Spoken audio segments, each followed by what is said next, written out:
ಹಾಕುತ್ತದೆ. ಇದನ್ನ emergency hormone ಎಂದು ಕರೆಯಲಾಗುತ್ತದೆ. ಅಂದ್ರೆ ಪ್ಯಾನ್ಕ್ರೀಸ್ ಇದು ಇನ್ಸುಲಿನ್ ಹಾರ್ಮೋನ್ ಅನ್ನ ಉತ್ಪತ್ತಿ ಮಾಡುತ್ತದೆ. ರಕ್ತದಲ್ಲಿನ ಸಕ್ಕರೆ ಮಟ್ಟವನ್ನ ಕಡಿಮೆ ಮಾಡುತ್ತದೆ.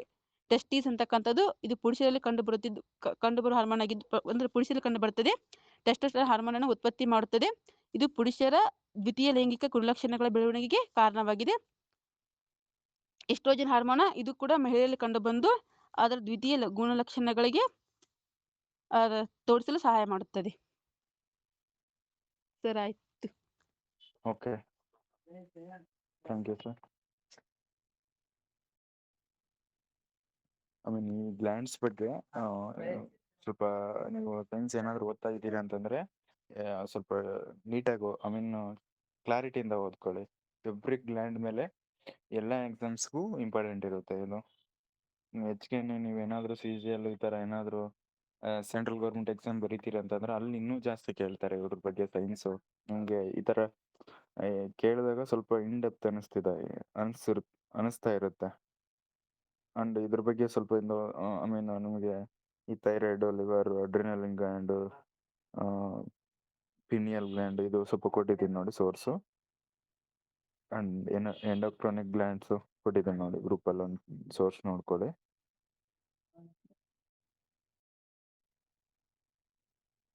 ಅಂಡ್ ಈ ಇನ್ನೊಂದು ಆಟಮ್ ಬಾಂಬ್ಸ್ ಅಂತ ಕರೀತಾರೆ ಒಂದು ಗ್ಲ್ಯಾಂಡ್ನ. ಅದು ಯಾವುದು?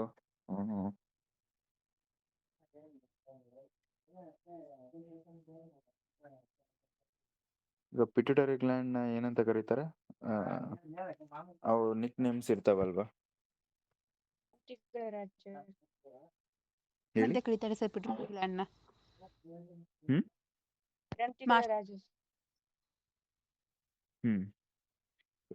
ಈ ಲೈಸೋಸೋಮ್ನ ಆಟಮ್ ಬಾಂಬ್ಸ್ಗಳ ಜೀವಕೋಶದ ಸಂರಚನೆಗಳನ್ನು ಕರೀತಾರೆ ನೋಡಿ. ಅದೊಂದು ಸ್ವಲ್ಪ ಲೈಸೋಸೋಮ್ ನಮ್ಗೆ ಗೊತ್ತಿರೋದು ಏನು ಸುಸೈಡ್ ಡೆತ್ ಸುಸೈಡ್ ಬ್ಯಾಗಪ್ ಹಂಗೆ ಕರಿತೀವಿ. ಇದನ್ನ ಆಟಮ್ ಬಾಂಬ್ಗಳ ಎಂದು ಕರೆಯಲ್ಪಡುವ ಜೀವಕೋಶ ರಚನೆಗಳಂತಾರೆ ಲೈಸೋಸೋಮ್ಗಳು ಆಗಿರ್ತದೆ. ಲೈಸೋಸೋಮ್ ಕೂಡ ಆಗಿರುತ್ತೆ. ಅಂಡ್ ಎಮರ್ಜೆನ್ಸಿ ಗ್ಲ್ಯಾಂಡು PCಯಲ್ಲಿ ಮೊನ್ನೆ ಲಾಸ್ಟ್ ನೋಟಿಫಿಕೇಶನ್ ಅಲ್ಲಿ ಕೇಳಿದನು. ಅದಕ್ಕಿಂತ ಮುಂಚೆನೂ ಆಗಿದೆ. ನಾನು ಈ ಇತ್ತೀಚೆಗೆ ರೀಸೆಂಟ್ ಎಕ್ಸಾಮ್ ಪೇಪರ್ ಅಲ್ಲಿ ಹೇಳ್ತಾ ಇರೋದು ನಾನು.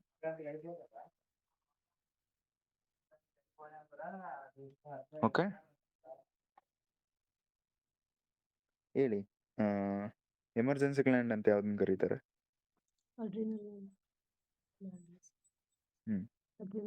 ಈ ತರ ಒನ್ ವರ್ಡ್ ಆನ್ಸರ್ ಅಲ್ಲಿ ಇದಕ್ಕಿಂತ ಮುಂಚೆ ಬಹಳ ಸರಿ ಇದೇ ಕಾನ್ಸೆಪ್ಟೇ, ಇದೇ ಹಾರ್ಮೋನ್ಸ್ ರಿಲೇಟೆಡ್ ಇರ್ತಕ್ಕಂಥದ್ದೇ. ಬಟ್ ಅಲ್ಲೆಲ್ಲ ಒನ್ ವರ್ಡ್ ಕೇಳ್ತಾ ಇದ್ರು. ಮೀನ್ಸ್ ಏನು ಎಮರ್ಜೆನ್ಸಿ ಗ್ಲ್ಯಾಂಡ್ ಯಾವುದು, ಮಾಸ್ಟರ್ ಗ್ಲ್ಯಾಂಡ್ ಯಾವುದು, ಈ ತರ ಜಸ್ಟ್ ಕೇಳ್ಕೊಂಡು ಹೋಗ್ತಾ ಇದ್ರು. ಇದೇ ಥೀಮು. ಬಟ್ ಇವಾಗ ಅದೇ ಹಾರ್ಮೋನ್ಸ್ನ ಈ ತರ ಕೇಳ್ತಾರೆ. ಈಗ ನೋಡಿ, ಸ್ಟೇಟ್ಮೆಂಟ್ ಬೇಸ್ಡ್. ನಮಗೆ ಇಲ್ಲಿ ಸ್ಟೇಟ್ಮೆಂಟ್ ಬೇಸ್ಡ್ ಬಂದಾಗ ಕಾನ್ಸೆಪ್ಟ್ ಬೇಕು.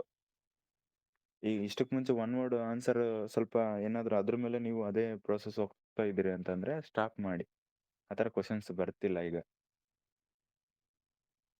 ಇಷ್ಟಕ್ಕೆ ಮುಂಚೆ ನೀವು ಕ್ವಶನ್ ಪೇಪರ್ ಯಾವುದೇ ಹಳೆ ಪೇಪರ್ ತೆಗ್ದು ನೋಡಿ, ಹಂಗೆ ಇದಾವೆ. ಇವನ್ ಕ್ವಶನ್ ಬ್ಯಾಂಕುಗಳು ಕೂಡ ಹಂಗೆ ಇದ್ದಾವೆ. ಬಟ್ ಆ ಥರ ಕ್ವಶನ್ಸ್ ಈಗ ಬರ್ತಿಲ್ಲ. ಇವಾಗೇನು ಕಾನ್ಸೆಪ್ಟ್ ಬೇಕು. ಕಾನ್ಸೆಪ್ಟ್ ಅದು ಕೂಡ ಏನು ಬೇಸಿಕ್ ಇಂದಾನೇ ಇದೆ. ಓಕೆನಾ?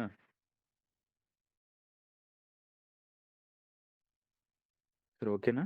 ಮತ್ತೆ ಇದ್ರ ಬಗ್ಗೆ ಇನ್ನೂ ಎಕ್ಸ್ಟ್ರಾ ಯಾರಾದರೂ ಹೇಳೋದಿತ್ತು ಅಂದ್ರೆ ಹೇಳ್ಬೋದು, ಅಥವಾ ನೆಕ್ಸ್ಟ್ ಕ್ವಶನ್ ಬರ್ಬೋದು.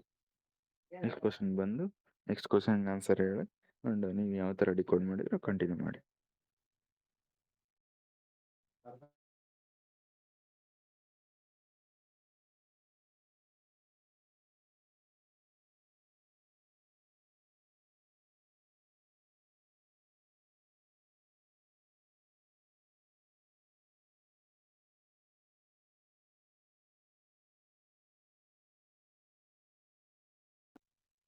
ಸರಿ, ಈ ಕ್ವಶನ್ ಬಗ್ಗೆ ಕ್ಲಿಯರ್ ಇತ್ತು ಅಥವಾ ಎಕ್ಸ್ಟ್ರಾ ಹೇಳೋದಿತ್ತಂದ್ರೆ ಹೇಳಿ.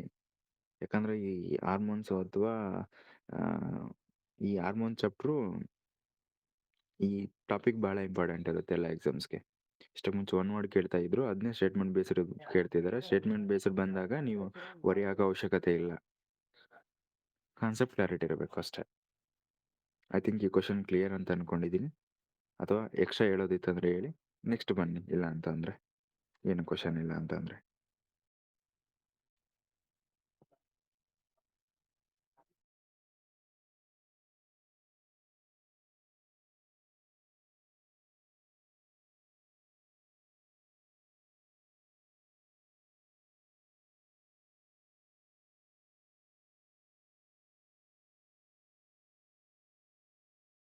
ಹೇಳಿ ಸರ್. ಹೇಳಿ ಸರ್.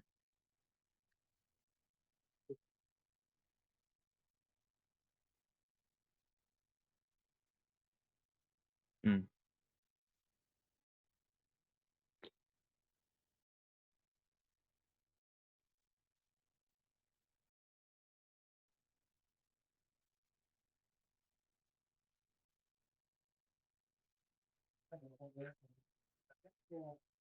ಓಕೆ.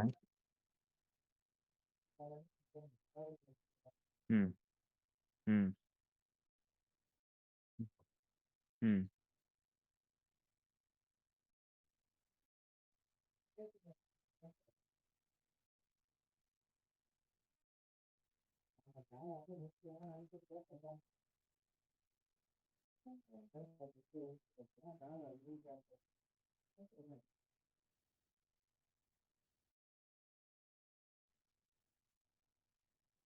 ಹ್ಮ್. ಹ್ಮ್.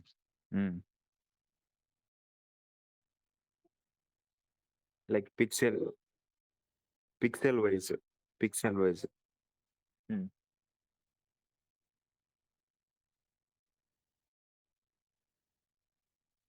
ಒಂದ್ ಒಂದಿರುತ್ತೆ.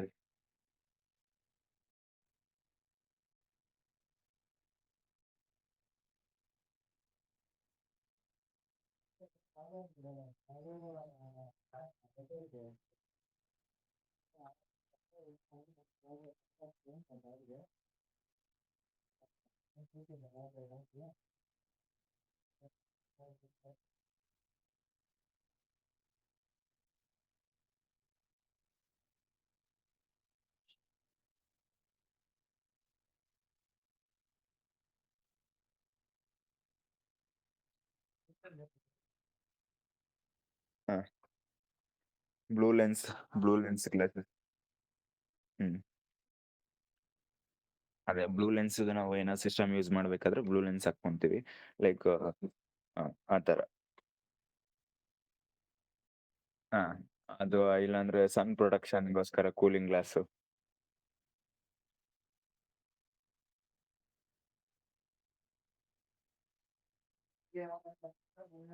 ಹ್ಮ್.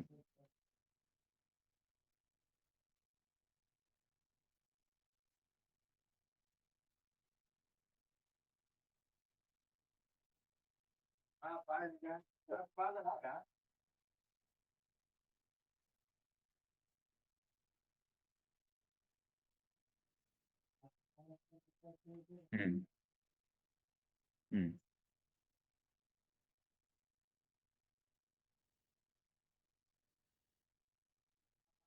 ಹ್ಮ್. ಹಾ.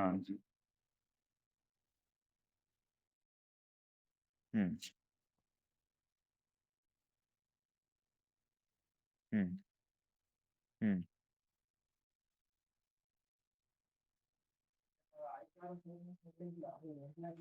ಹ್ಮ್.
Okay sir, thank you.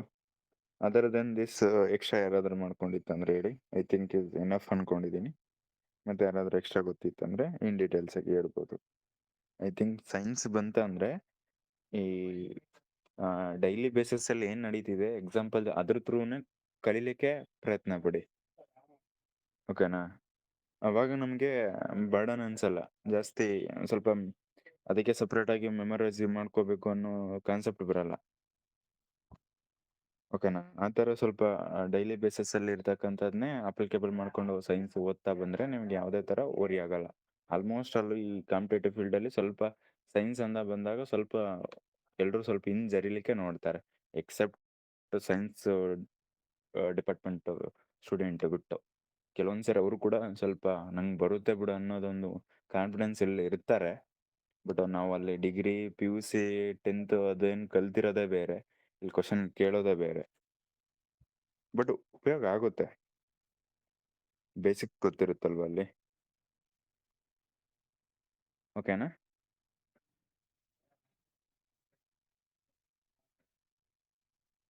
Okay.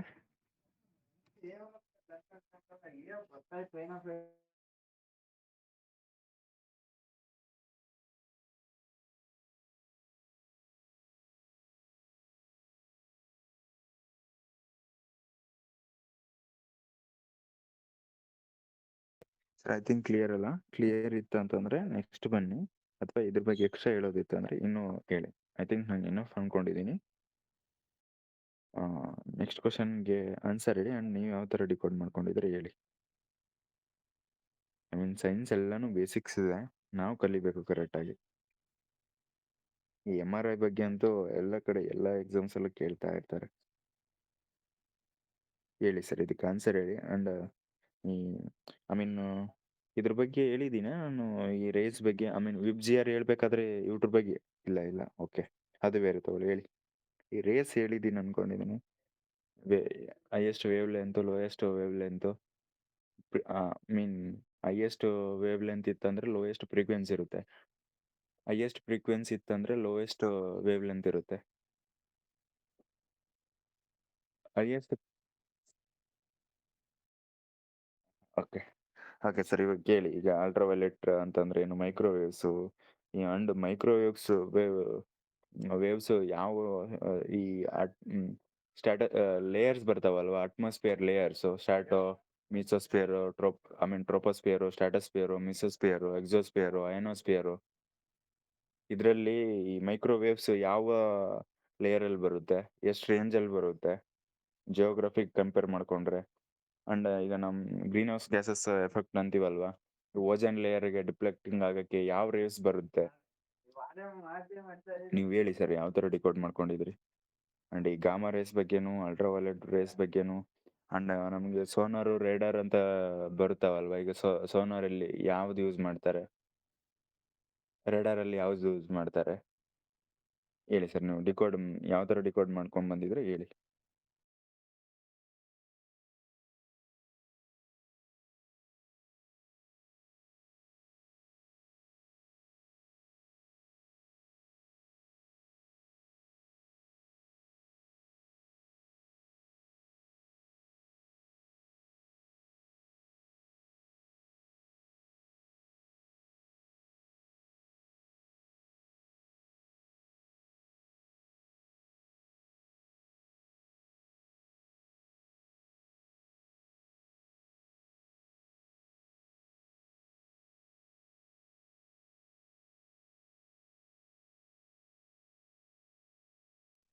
ಹೇಳಿ ಸರ್, ನೀವು ಯಾವ ತರ ಡಿಕೋಡ್ ಮಾಡ್ಕೊಂಡಿದ್ದೀರಾ.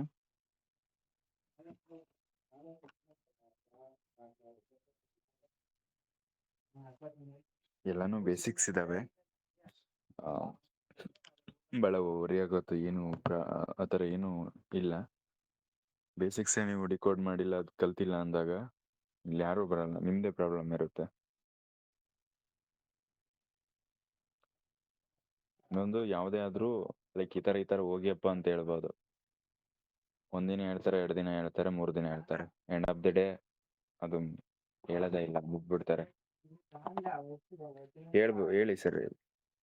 ಎಲ್ಲರೂ ಇಂಟ್ರಾಕ್ಷನ್ ಮಾಡಿ. ಓಕೆನಾ? ಈ ಗ್ರೂಪಲ್ಲಿ ಈಗ ಒಂದು 15 ಮೆಂಬರ್ಸ್ ಇದ್ದೀರಿ ಅಂತಂದ್ರೆ, ಒಬ್ರಿಬ್ರು ಮಾತಾಡಿದ್ರೆ ಏನು ಅವರಷ್ಟೇ ಅವರಷ್ಟೇ ಡಿಕೋಡ್ ಮಾಡ್ತಿದ್ದಾರಾ?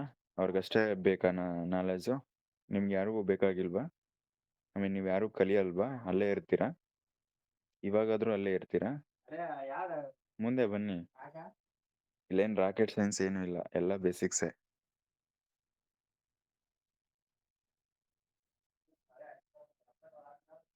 ಎಲ್ರೂ ಪಾರ್ಟಿಸಿಪೇಟ್ ಮಾಡಿ ಎಲ್ಲಾನು ಡಿಕೋಡ್ ಮಾಡ್ಕೊಂಡು ಹೋದ್ರೆ ಒಬ್ಬರು ಒಂದ್ಸರಿ ಈಗ ನೋಡಿ ಈ ಕ್ವಶನ್ ಅವ್ರು ಹೇಳಿದ್ರಲ್ವಾ ಸರ್, ಒಬ್ರಿಗೆ ಅಂಡರ್ಸ್ಟ್ಯಾಂಡಿಂಗ್ ಆಗಿರುತ್ತೆ. ಓಕೆ, ಈಗ ನೆಕ್ಸ್ಟ್ ಕ್ವಶನ್ ಮತ್ತೊಬ್ರು ಹೇಳಿದ್ರೆ ಮತ್ತೊಂದು ಆಂಗಲ್ ಗೊತ್ತಾಗುತ್ತೆ. ಒಬ್ಬೊಬ್ರ ಪರ್ಸ್ಪೆಕ್ಟಿವ್, ಒಬ್ಬೊಬ್ರ ಥಿಂಕಿಂಗ್ ಬೇರೆ ಇರುತ್ತೆ. ಈಗ ನನ್ನ ಪರ್ಸ್ಪೆಕ್ಟಿವ್ ನೋಡಿ, ನಾನು ಗಾಮಾ ರೇಸು ಲೈಕ್ ಈ 4 ಆಪ್ಷನ್ ಅಷ್ಟೇ ಹೇಳಲ್ಲ, ಬೇರೆ ಇರುತ್ತೆ ನಂದು. ಈಗ ನಾನು ಗ್ರೀನ್ ಮತ್ತೆ ಜಿಯೋಗ್ರಫಿ ಒಂದಿಷ್ಟು ಇನ್ಕ್ಲೂಡ್ ಮಾಡ್ಕೊಂಡಿರ್ತೀನಿ. ಆ ತರ ನಿಮ್ದು ಯಾವ ತರ ಡಿಕೋಡ್ ಮಾಡ್ಕೊಂಡಿದ್ರು ಎಲ್ರು ಇಂಟ್ರಾಕ್ಷನ್ ಮಾಡ್ಕೊಂಡ್ರೆ ಬೆಟರ್ ಇರುತ್ತೆ.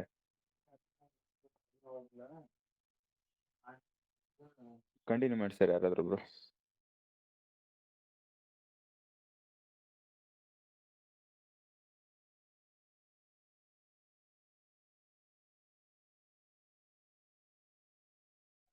ಎವ್ರಿ ಡೇ 2 ಅವರ್ಸ್ 2.5 ಅವರ್ಸ್ ಮಾತಾಡ್ಲಿಕ್ಕೆ ನಮಗೂ ಕೂಡ ಪ್ರಾಬ್ಲಮ್ಸ್ ಆಗ್ತವೆ ಸರ್. ಲೈಕ್ ಥ್ರೋಟ್ ಇನ್ಫೆಕ್ಷನ್ ಆಗುತ್ತೆ ಎವ್ರಿ ಡೇ. ಇವನ್ ಸಂಜೆ 5 o'clock ಡಿಸ್ಕಷನ್ ಇರುತ್ತೆ, ನೈಟು ಅಟ್ಲೀಸ್ಟ್ 2 ಅವರ್ಸ್ ಆದ್ರೂ ಮಾತಾಡಿರ್ತೀನಿ. ಡೈಲಿ ಇಷ್ಟೊತ್ತು ಮಾತಾಡಿದ್ರೆ ಥ್ರೋಟ್ ಇನ್ಫೆಕ್ಷನ್ ಆಗುತ್ತೆ, ಮುಂದೆ ಪ್ರಾಬ್ಲಮ್ ಆಗುತ್ತೆ ನಂಗೆ ಇಷ್ಟೆಲ್ಲ ಇದ್ರೂ ಕೂಡ ನಿಮ್ಗೆ ಕಂಟಿನ್ಯೂ ಮಾಡ್ತಾ ಇರ್ತೀನಿ ನಾನು. ಎಕ್ಸೆಪ್ಷನ್ಸು ಏನು ಕೊಡಲ್ಲ ನಾನು. ಅಟ್ಲೀಸ್ಟ್ ನೀವು ಡಿಕೋಡ್ ಮಾಡ್ಕೊಂಡಿರೋದು ಒಂದು 5 ನಿಮಿಷ 10 ನಿಮಿಷ ಹೇಳಕ್ಕೆ ಏನು ಪ್ರಾಬ್ಲಮ್ ಹೇಳಿ? ಹೇಳಿ ಸರ್. ನೆಕ್ಸ್ಟ್ ಕ್ವಶನ್ ಕಂಟಿನ್ಯೂ ಮಾಡಿ ಸರ್. ಯಾರೋ ಒಬ್ರು. ಯಾರು ಏನು ಮಾಡ್ಲಿಕ್ಕಾಗಲ್ಲ ಸರ್. ಕಂಟಿನ್ಯೂ ಮಾಡಿ ಸರ್. ಹೇಳಿ sir. Sir answer B sir, radio ತರಂಗಗಳು. ಓಕೆ. ಸರ್ MRI ಅಂತಂದ್ರೆ ಮ್ಯಾಗ್ನೆಟಿಕ್ ರೆಸೊನೆನ್ಸ್ ಇಮೇಜಿಂಗ್ ಅಂತ. ಇದನ್ನ ಸ್ಕ್ಯಾನಿಂಗ್ ನಲ್ಲಿ ಮತ್ತೆ ದೇಹದ ಆಂತರಿಕ ಅಂಗಾಂಶಗಳ ವಿವರಗಳನ್ನು ಅಂದ್ರೆ ಚಿತ್ರಗಳನ್ನು ರಚಿಸಲು ಇದು ರೇಡಿಯೋ ತರಂಗಗಳನ್ನು ಬಳಸೋದ್ರ ಮೂಲಕ ಕೊಡ್ತಾರೆ. ರೇಡಿಯೋ ತರಂಗಗಳು ಇದ್ರದ್ದು ವ್ಯಾಪ್ತಿ ನೋಡೋಕ್ಕಾದ್ರೆ ರೇಡಿಯೋ ತರಂಗಗಳು ಫಸ್ಟ್, ಆಮೇಲೆ ಸೂಕ್ಷ್ಮ ತರಂಗಗಳು, ಅವಗೆಂಪು ತರಂಗಗಳು, ದೃಗ್ಗೋಚರ, ನೇರಳಾತೀತ, ಕ್ಷಕಿರಣ ಮತ್ತು ಗಾಮಕಿರಣಗಳಂತ ಬರುತ್ತೆ. ಅದರಲ್ಲಿ ಫಸ್ಟ್ ಒಂದು ರೇಡಿಯೋ ತರಂಗಗಳಂದ್ರೆ ಇದನ್ನ 1886ರಲ್ಲಿ ಹೆನ್ರಿಚ್ ಹಡ್ಜ್ ಅವರು ಕಂಡುಹಿಡಿತಾರೆ.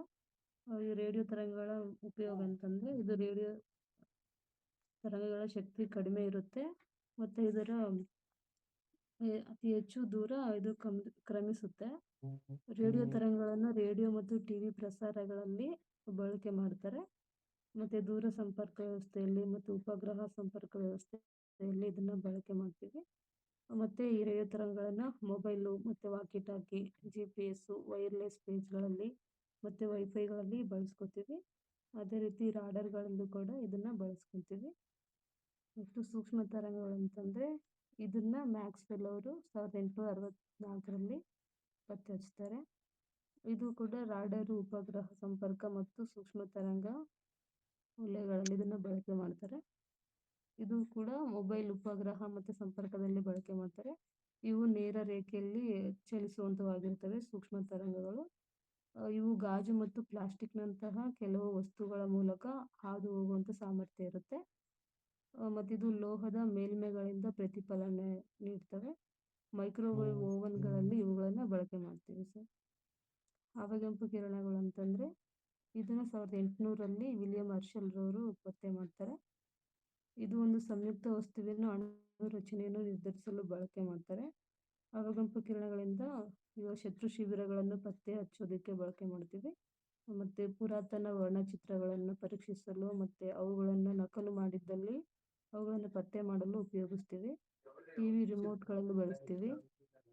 ಮತ್ತೆ CCTV ಕೋಟಾ ನೋಟುಗಳನ್ನು ಪತ್ತೆ ಹಚ್ಚೋದಕ್ಕೆ ಮತ್ತೆ ಬಾರ್ ಕೋಡಿಂಗ್ಗಳಲ್ಲಿ ಇದನ್ನ ಬಳಕೆ ಮಾಡ್ತೀವಿ. ಮತ್ತೆ ಸೌರ ಸಾಧನಗಳು ಅವಗೆಂಪು ಕಿರಣಗಳನ್ನು ಹೀರಿಕೊಳ್ತವೆ. ಈ ವಿಕಿರಣಗಳಿಂದ ಹಸಿರುಮನೆ ಪರಿಣಾಮ ಉಂಟಾಗುತ್ತೆ. ಇವಾಗ ಬೆಳಕಿನಿಂದ ಸೂರ್ಯನ ಬೆಳಕಿನಲ್ಲಿ 33% ಭಾಗದಷ್ಟು ಅವಗೆಂಪು ಕಿರಣಗಳು ಇರೋದ್ರಿಂದ ಶಾಖ ಮತ್ತು ಬೆಳಕು ಬರೋದಕ್ಕೆ ಕಾರಣ ಆಗಿರುತ್ತೆ. ನೆಕ್ಸ್ಟು ವಿಸಿಬಲ್ ಲೈಟ್, ದೃಗ್ಗೋಚರ ಬೆಳಕು. ಇದು ವಸ್ತುಗಳನ್ನು ವೀಕ್ಷಿಸೋದಕ್ಕೆ ಸಹಾಯ ಮಾಡುತ್ತೆ. ಇದು ಸಸ್ಯಗಳು ದ್ಯುತಿ ಸಂಶ್ಲೇಷಣೆ ಮೂಲಕ ಆಹಾರ ಉತ್ಪಾದಿಸಲು ಸಹಾಯ ಮಾಡುತ್ತೆ. ಮತ್ತೆ ಫೋಟೋಗ್ರಫಿಯಲ್ಲಿ ಇದನ್ನು ಬಳಕೆ ಮಾಡ್ತೀವಿ. ಮತ್ತೆ ದೂರದರ್ಶಕದ ಮೂಲಕ ದೂರದ ವಸ್ತುಗಳನ್ನ ನೋಡೋದಕ್ಕೂ ಇದು ಸಹಾಯ ಆಗುತ್ತೆ. ನೆಕ್ಸ್ಟ್ ನೇರಳಾತೀತ ವಿಕಿರಣ, ಅಲ್ಟ್ರಾವೈಲೆಟ್. ಇದು 1801ರಲ್ಲಿ JW ರಿಕ್ಟರ್ ಅವರು ಕಂಡುಹಿಡಿತಾರೆ. ಇದು ಕೆಲವು ರಾಸಾಯನಿಕ ಕ್ರಿಯೆಗಳಲ್ಲಿ ವೇಗವರ್ಧಕವಾಗಿ ಇದನ್ನು ಬಳಸ್ತೀವಿ. ಮತ್ತೆ ಕೃತಕ ರತ್ನಗಳು ಮತ್ತೆ ನೈಸರ್ಗಿಕ ರತ್ನಗಳನ್ನು ಗುರುತಿಸೋದಕ್ಕೆ ಇದನ್ನು ಬಳಕೆ ಮಾಡ್ತೀವಿ. ಸೂಕ್ಷ್ಮ ಜೀವಿಗಳನ್ನು ಕೊಲ್ಲುವುದರಿಂದ ಇದನ್ನು ವಂದ್ಯಕಾರವಾಗಿ ಬಳಕೆ ಮಾಡ್ತೀವಿ. ಕುಡಿಯುವ ನೀರು ಶಸ್ತ್ರಚಿಕಿತ್ಸೆಯಲ್ಲಿ ಇದನ್ನು ಸೋಂಕು ನಿವಾರಕವಾಗಿ ಬಳಸ್ತೀವಿ. ಮತ್ತೆ ತದ್ರೂಪಿಗಳು ಮತ್ತು ಕೃತಕ ಗರ್ಭಧಾರಣೆಯಲ್ಲಿ ಇದನ್ನು ಬಳಕೆ ಮಾಡ್ತೀವಿ. ಮತ್ತೆ ಅಳಿವಿನ ಅಂಚಿನಲ್ಲಿರುವ ಜೀವಿಗಳ ಸೀಡ್ ಬ್ಯಾಂಕಿಂಗ್ನಲ್ಲಿ ಕ್ರಿಮಿನಾಶಕವಾಗಿ ಇದನ್ನು ಬಳಕೆ ಮಾಡ್ತೀವಿ. ರಿಕೆಟ್ಸು, ಮೂಳೆ ಮತ್ತು ಚರ್ಮ ರೋಗಗಳ ಚಿಕಿತ್ಸೆಯಲ್ಲಿ ಬಳಕೆ ಮಾಡ್ತೀವಿ. ನೇರಳಾತೀತ ವಿಕಿರಣಗಳಿಂದ ಚರ್ಮದ ಕ್ಯಾನ್ಸರ್ ಉಂಟಾಗುತ್ತೆ. ಇದು ಓಝೋನ್ ಪದರದ ನಾಶವಾಗೋದಕ್ಕೂ ಸಹ ಕಾರಣವಾಗಿರುತ್ತೆ. ಎಕ್ಸ್ರೇ ಕಿರಣಗಳು, ಇದು 1895ರಲ್ಲಿ ಜರ್ಮನಿಯ ವಿಲಿಯಂ ರಾಂಟ್ಜನ್ ಅವರು ಕಂಡುಹಿಡಿತಾರೆ. ಅದಕ್ಕಾಗಿ ಇವರಿಗೆ 1901ರಲ್ಲಿ ವೈದ್ಯಕೀಯ ನೋಬೆಲ್ ಪ್ರಶಸ್ತಿ ಕೂಡ ಇವರಿಗೆ ದೊರೆತಿರುತ್ತೆ. ಎಕ್ಸ್ರೇಯಿಂದ ಈ ಚಿತ್ರೀಕರಣದಿಂದ ಮೂಳೆ ಮುರಿತವನ್ನು ಸುಲಭವಾಗಿ ಪತ್ತೆ ಹಚ್ಚಬಹುದು. ಮತ್ತೆ ಮಾನವ ಶರೀರದಲ್ಲಿ ಹೋಗಿರುವಂತಹ ವಸ್ತುಗಳು ಅಂದ್ರೆ ಈ ಕಲ್ಲು, ಕಬ್ಬಿಣದ ಚೂರುಗಳು ಇಂಥವುಗಳನ್ನ ಪತ್ತೆ ಹಚ್ಚುತ್ತೆ. ಮತ್ತೆ ಇದು ಗಾಜು ಪತ್ತೆ ಹಚ್ಚೋಕೆ ಸಾಧ್ಯ ಆಗಲ್ಲ ಸರ್. ಯಾಕೆ ಅಂತಂದ್ರೆ ಈ ಗಾಜು ಪ್ರತಿಫಲನ ಇರುತ್ತಲ್ವಾ, ಆದ್ರಿಂದ ಇದು ಎಕ್ಸ್ರೇನಲ್ಲಿ ಅದನ್ನ ಪತ್ತೆ ಹಚ್ಚೋದಕ್ಕೆ ಆಗೋದಿಲ್ಲ. ಇದರಿಂದ ಕ್ಯಾನ್ಸರ್ ಮತ್ತು ಚರ್ಮ ರೋಗಗಳ ಚಿಕಿತ್ಸೆಯಲ್ಲಿ ಕೂಡ ಇದು ಎಕ್ಸ್ರೇನ ಬಳಸ್ಕೋತೀವಿ.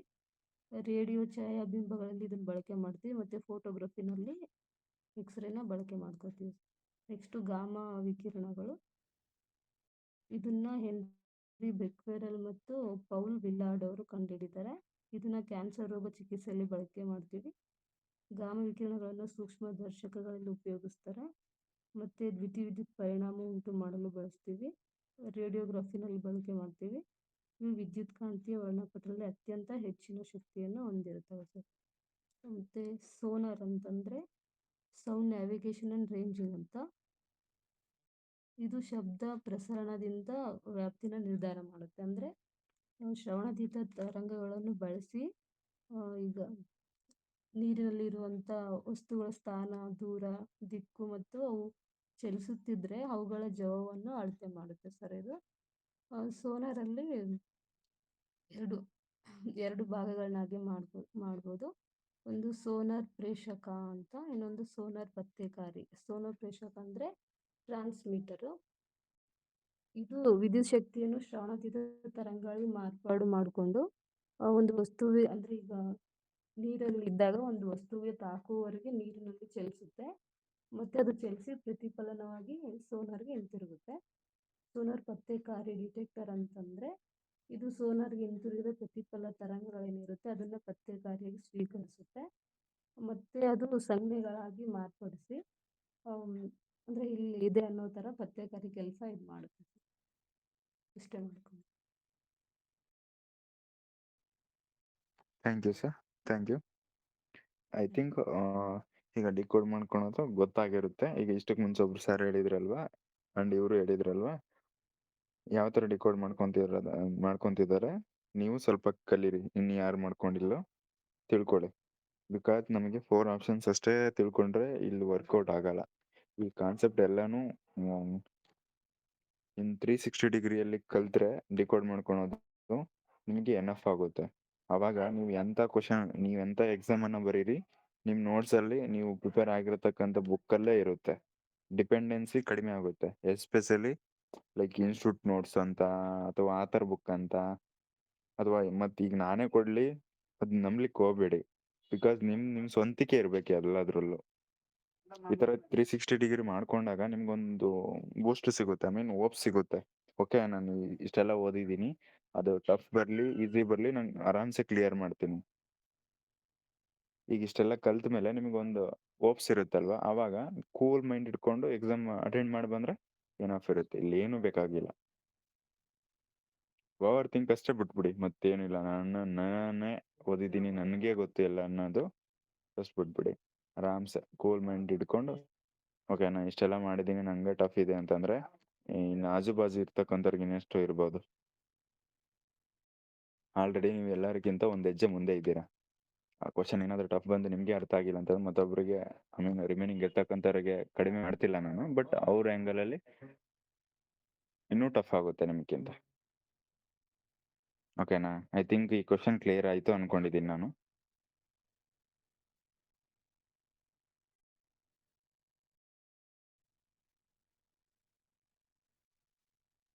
ಹೇಳಿ.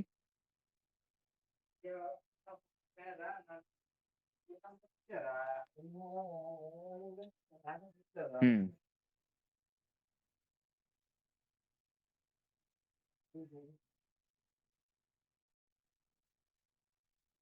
ಹ್ಮ್ ಹ್ಮ್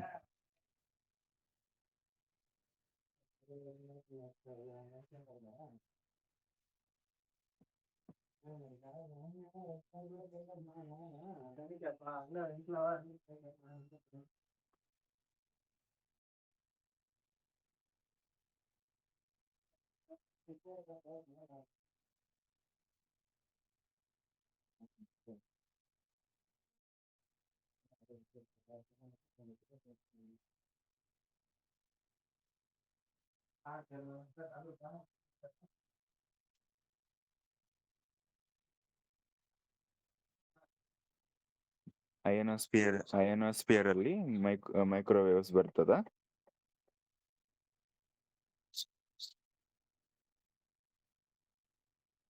ಹ್ಮ್ ಮೈಕ್ರೋವೇವ್ಸ್ ಲಾಸ್ಟ್ ಎಂಡ್, ಅದಾದ್ಮೇಲೆ ಕ್ಯೂಪರ್ ಬೆಲ್ಟ್ ಬರುತ್ತೆ.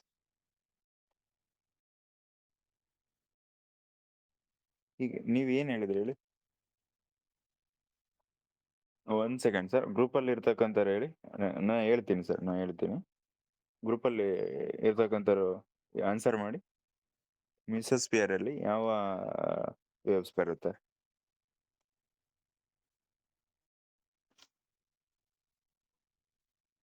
ಹೇಳಿ sir.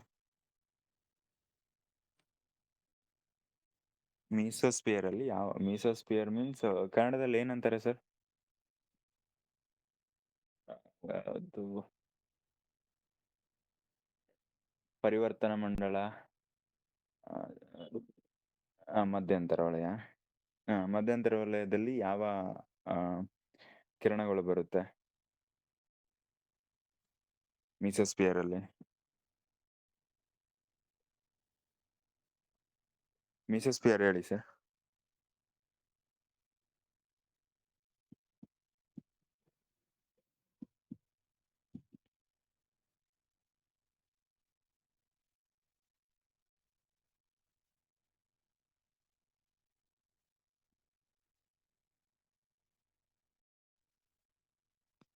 Radio waves sir.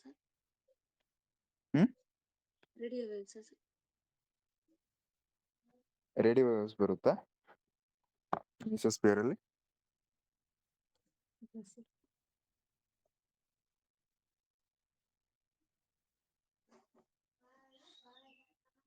Radio waves ionosphere ಅಲ್ಲಿ ಬರುತ್ತೆ.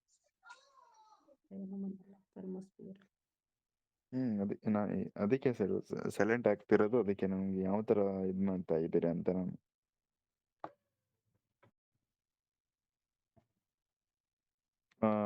ಐ ಮೀನ್ ಮಿಸೋಸ್ಪಿಯರ್ ಅಲ್ಲಿ radio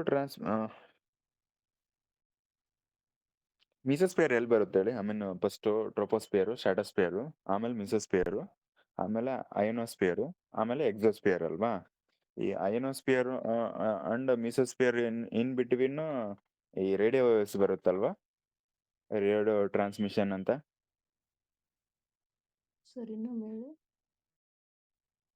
my mesosphere and ionosphere in between ಅಲ್ಲಿ ರೇಡಿಯೋ ಟ್ರಾನ್ಸ್ಮಿಷನ್ ಅಂತ ಬರುತ್ತಲ್ವಾ, ಆಮೇಲೆ like radio waves. Yes sir.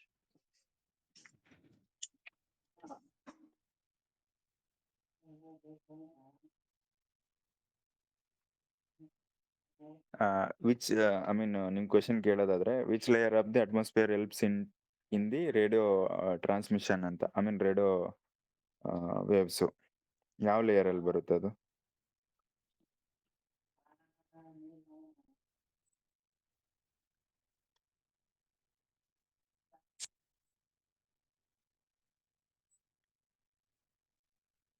Means sir ನಾನು ಥರ್ಮೋಸ್ಫಿಯರ್ ಅನ್ನೋದು ಫಸ್ಟು ನಾನು ಹೇಳ್ತಿರೋದು ಅರ್ಥ ಮಾಡ್ಕೊಳ್ಳಿ. Mesosphere and ionosphere in between. Sir ionosphere ಅಂತಂದ್ರೆ ಒಂದೇ, ಥರ್ಮೋಸ್ಫಿಯರ್ ಅಂತಂದ್ರೆ ಒಂದೇ. ಅದನ್ನ ಫಸ್ಟ್ ಕ್ಲಿಯರ್ ಇರಲಿ. ಓಕೆ, ಥರ್ಮೋಸ್ಫಿಯರ್ ಅಯೋನೋಸ್ಫಿಯರ್ ಒಂದು ಸಬ್ ಪಾರ್ಟ್ ಇದ್ದಂಗೆ ಅದು. In between mesosphere ionosphere in between ಅಲ್ಲಿ ರೇಡಿಯೋ ಟ್ರಾನ್ಸ್ಮಿಷನ್ ಬರುತ್ತೆ. ಒಟ್ಟಿನಲ್ಲಿ ಮಿಸೋಸ್ಫಿಯರ್ ಅಲ್ಲಿ ರೇಡಿಯೋ ವೇವ್ಸ್ ಬರುತ್ತೆ, ಇನ್ ಸಿಂಪಲ್ ವರ್ಡ್ ಹೇಳ್ಬೇಕಂತಂದ್ರೆ. ಓಕೆ, ಈ ಮೈಕ್ರೋವೇವ್ಸ್ ಅಯೋನೋಸ್ಫಿಯರ್ ಅಲ್ಲಿ ಬರುತ್ತೆ. ಐ ಥಿಂಕ್ ಈ ಕ್ವಶನ್ ಕ್ಲಿಯರ್ ಆಯ್ತಾ? ಐ ಮೀನ್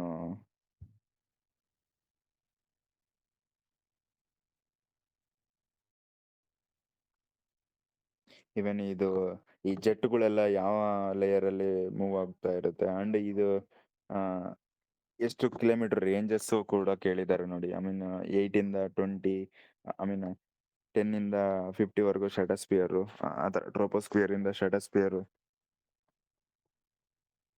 ಯಾವ ಲೇಯರ್ ಅಲ್ಲಿ ಈ ಜೆಟ್ಗಳು ಅಂಡ್ ಪ್ಲೇನ್ಸ್ ಎಲ್ಲ ಹಾರಾಡುತ್ತೆ? ಅದು ಏನಕ್ಕೆ ಹಾರಾಡುತ್ತೆ ಆ ಲೇಯರ್ ಅಲ್ಲಿ?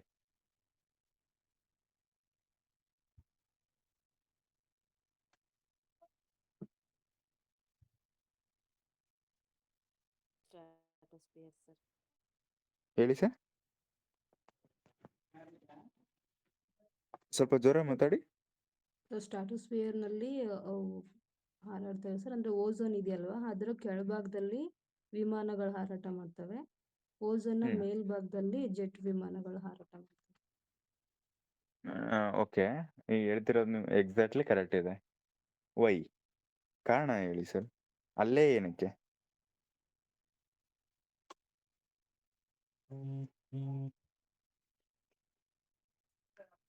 ಯಾಕಂದ್ರೆ ಅಲ್ಲಿ ಧೂಳಿನ ಕಣಗಳು ನೀರಾವಿ ಇರೋದಿಲ್ಲ ಸರ್, ಅಲ್ಲಿ ಅದು ಹಾರಕ್ಕೆ ಸರ್ ಧೂಳಿನ ಕಣಗಳು ನೀರಾವಿ ಇರುತ್ತಾ ಇರಲ್ವಾ? ಇರಲ್ಲ ಸರ್. ಹ್ಮ್ ಅಂದ್ರೆ ಅದು ಮುಕ್ತವಾಗಿರುತ್ತೆ ಕ್ಲಿಯರ್. ಅಲ್ಲಿ ಆ ಪದರಿನಲ್ಲಿ 1 ಡಿಗ್ರಿ ಸೆಲ್ಸಿಯಸ್ಗಿಂತ ಕಡಿಮೆ ಇರುತ್ತೆ ಏನು ತಾಪಮಾನ, ಟೆಂಪರೇಚರ್, ಡೆನ್ಸಿಟಿ ಕಡಿಮೆ ಇರ್ತದೆ ಸರ್. ಡೆನ್ಸಿಟಿ. ತಾಪಮಾನ ಅಂತಂದ್ರೆ ಅರ್ಥ ಆಗುತ್ತಲ್ವಾ?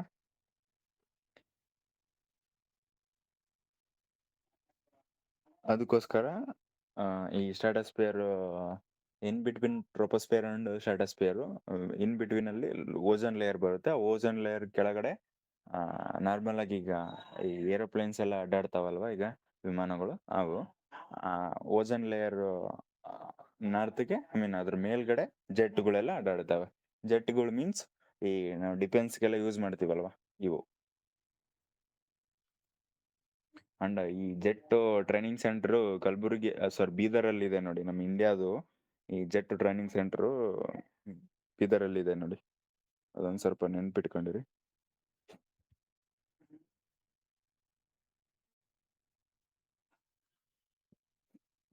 ಹೇಳಿ ಸರ್, ಐ ಮೀನ್ ಈ ಕ್ವಶನ್ ಕ್ಲಿಯರ್ ಆಯ್ತಲ್ಲ? ಐ ಥಿಂಕ್ ಕ್ಲಿಯರ್ ಅಂತ ಅನ್ಕೊಂಡಿದ್ದೀನಿ.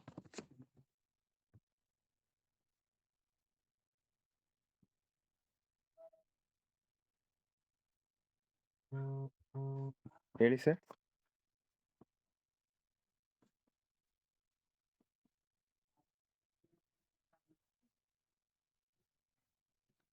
ಸರ್ ಕ್ಲಿಯರಾ?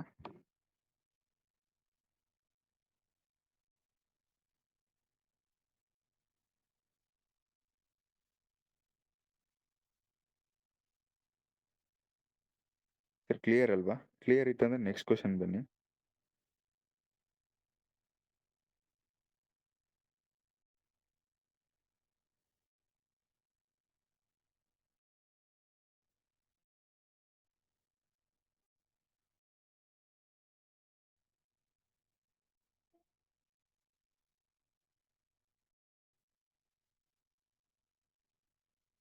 ಸರ್ ಕ್ವಶನ್ ಇದೆನಾ ಏನಾದ್ರು ಅದ್ರ ಬಗ್ಗೆ, ಅಥವಾ ಏನ್ ತಿಳಿತಿಲ್ವಾ?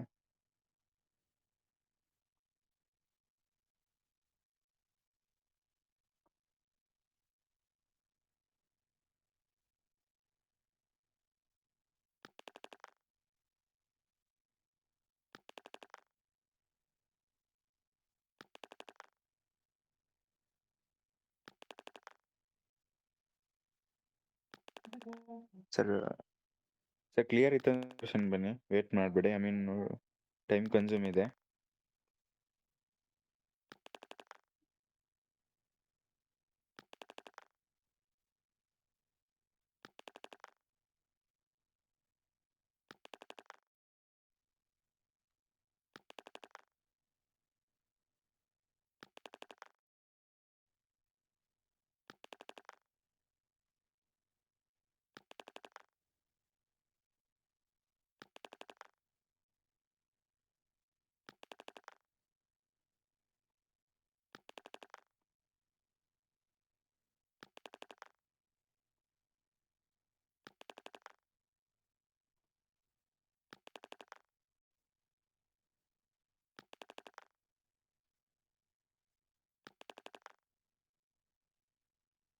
ಸರ್ ನೆಕ್ಸ್ಟ್ ಕ್ವಶನ್ ಆನ್ಸರ್ ಹೇಳಿ. ಅಂಡ್ ಇದ್ರ ಬಗ್ಗೆ ಅಂತೂ ಹೇಳೋ ನೆಸೆಸಿಟಿನೇ ಇಲ್ಲ ಅನ್ಕೊಂಡಿದ್ದೀನಿ ನಾನು.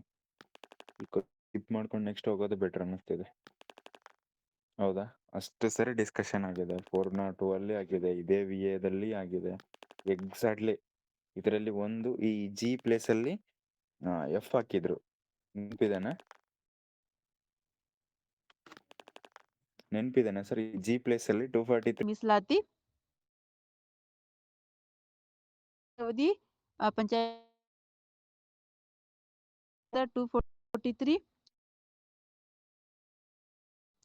243G ಪಂಚಾಯತ್ ರಾಜ್ಯ ಸಂಸ್ಥೆಗಳ ಅಧಿಕಾರಾವಧಿ ಮತ್ತು ಜವಾಬ್ದಾರಿಗಳ ಬಗ್ಗೆ. 243H ಹಣಕಾಸು ಬಗ್ಗೆ. 243I ಇದು ರಾಜ್ಯ ಹಣಕಾಸು ಬಗ್ಗೆ. 243J ಲೆಕ್ಕ ಪರಿಶೋಧನೆ. ನಂತರ 243K ರಾಜ್ಯ ಚುನಾವಣಾ ಆಯೋಗದ ಬಗ್ಗೆ ಹೇಳುತ್ತದೆ. ಅಂದ್ರೆ ಪಂಚಾಯತ್ ಚುನಾವಣಾ ಮತದಾರರ ಪಟ್ಟಿಯನ್ನು ಸಿದ್ಧತೆ ಮಾಡಿ ಅದರ ಮೇಲ್ವಿಚಾರಣೆ ಮಾಡುವುದು. ನಂತರ 243L ಕೇಂದ್ರಾಡಳಿತ ಪ್ರದೇಶಗಳಿಗೆ ಅನ್ವಯಿಸುವುದು. 243M ವಿನಾಯಿತಿ ನೀಡಲಾಗಿರುವ ರಾಜ್ಯಗಳು ಅಂದ್ರೆ ಮಿಜೋರಾಂ, ಜಮ್ಮು ಮತ್ತು ಕಾಶ್ಮೀರ, ನಾಗಾಲ್ಯಾಂಡ್, ಮೇಘಾಲಯ. 243N ಬಂದ್ಬಿಟ್ಟು ಅಸ್ತಿತ್ವದಲ್ಲಿರುವ ಕಾನೂನು ಮತ್ತು ಪಂಚಾಯತ್ ರಾಜ್ಯಗಳ ಮುಂದುವರಿಯುವಿಕೆ. 243F ಅಂದ್ರೆ 21 ವರ್ಷ ಮೇಲ್ಪಟ್ಟರು ಚುನಾವಣೆಗೆ ಸ್ಪರ್ಧಿಸಬಹುದು ಅಂತ ಆಯ್ತು. ಅಂಡ್ ಯಾಸ್ ಲೈಕ್ ಮುನ್ಸಿಪಾಲಿಟಿಗೆ ಎಷ್ಟಲ್ಲಿ ಬಂತು?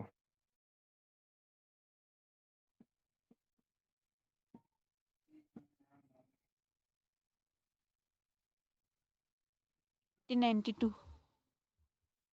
73rd ಅಮೆಂಡ್ಮೆಂಟ್ಗೂ ಇದಕ್ಕೂ ಯಾವ ತರ ಕಂಪ್ಯಾರಿಸನ್ ಹೇಳಿದ್ದಾರೆ? ಯಾವ ತರ? ಅಂದ್ರೆ ಇಲ್ಲಿ ಒಂದಿಷ್ಟು ಅಧಿಕಾರಾವಧಿ, ರಿಸರ್ವೇಶನ್, ಹಣಕಾಸು ರಿಲೇಟೆಡ್.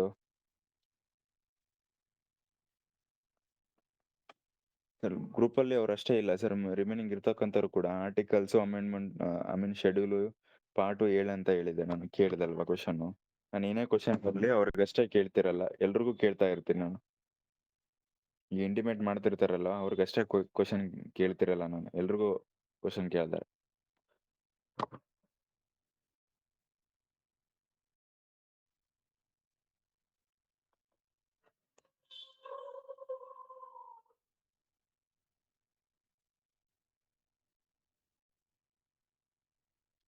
ಸರ್ ಕಂಟಿನ್ಯೂ ಮಾಡಿ. 74th ಹೇಳ್ಬೇಕಾ? 74th ಅಮೆಂಡ್ಮೆಂಟ್ಗೆ ಇದಕ್ಕೂ ಕಂಪ್ಯಾರಿಸನ್ ಮಾಡಿ, ಕಂಪ್ಯಾರಿಸನ್ ವೈಸ್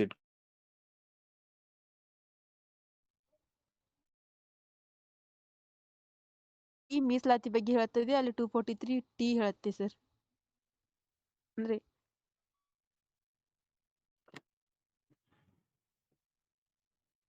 ಹೇಳಿ ಸರ್. ಹೇಳಿ ಸರ್, ಹೇಳಿ.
ಇನ್ನೊಂದು ಬರುತ್ತೆ, Karnataka state cooperative society act ಅಂತ.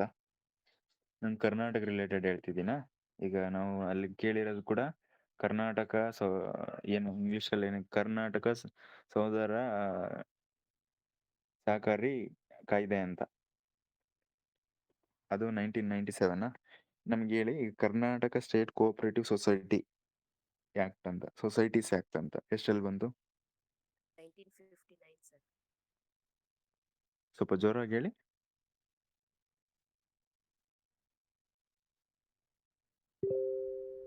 ಸ್ವಲ್ಪ ಜೋರಾಗಿ ಹೇಳ್ಬೋದಾ?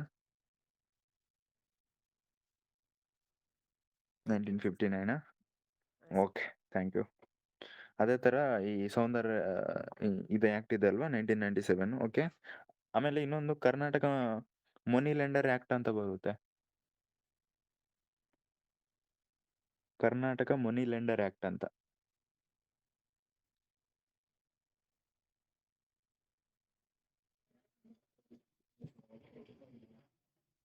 Sir, Karnataka money lender act ಎಷ್ಟಲ್ಲಿ ಬಂತು? ಸ್ವಲ್ಪ ಬೇಗ ಬೇಗ ಆನ್ಸರ್ ಮಾಡಿ.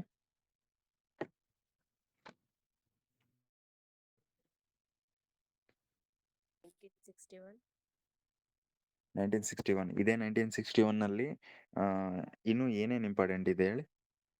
ಓಕೆ, ಇಷ್ಟು 4 ಪಾಯಿಂಟ್ ತಿಳ್ಕೊಳ್ಳಿ ಎಕ್ಸ್ಟ್ರಾ. ಈಗ ನಮಗೆ ಯಾವ್ದು ಗೊತ್ತಾಯ್ತು? Karnataka money lender act 1961, Karnataka state cooperative society 1959, national cooperative development corporation 1963, and ಈಗ ಅಲ್ವಾ 1997. ಈ 4 ಕೋಆಪರೇಟಿವ್ ರಿಲೇಟೆಡ್ ಇರ್ತಕ್ಕಂಥದ್ದೇ. ಓಕೆ, ನಮ್ಗೆ ಎಸ್ಪೆಷಲಿ ನ್ಯಾಷನಲ್ಗಿಂತ ಕರ್ನಾಟಕದೇ ಜಾಸ್ತಿ ಕೇಳ್ತಾರೆ. ಬಿಕಾಸ್ ಆಫ್ ನಮಗೆ ಕೋಆಪರೇಟಿವ್ ಮೂವ್ಮೆಂಟ್ ಸ್ಟಾರ್ಟ್ ಆಗಿದ್ದೆ ಇಂಡಿಯಾಸ್ ಫಸ್ಟ್ ನಮ್ಮ ಕರ್ನಾಟಕದಲ್ಲಿ. ಅವ್ರ ಫೌಂಡರ್ ಯಾರು? ಸಿದ್ದನಗೌಡ ರಮನ್ಗೌಡ ಪಟೇಲ್ರಂತ. ಎಷ್ಟರಲ್ಲಿ? 1905. ಅದಕ್ಕಿಂತ ಮುಂಚೆ ಲಾರ್ಡ್ ಕರ್ಜನ್ 1904 ಅಲ್ಲಿ ಇದು ರೆಪ್ರೆಸೆಂಟ್ ಮಾಡಿರ್ತಾರೆ, ಪ್ರಪೋಸ್ ಮಾಡಿರ್ತಾರೆ.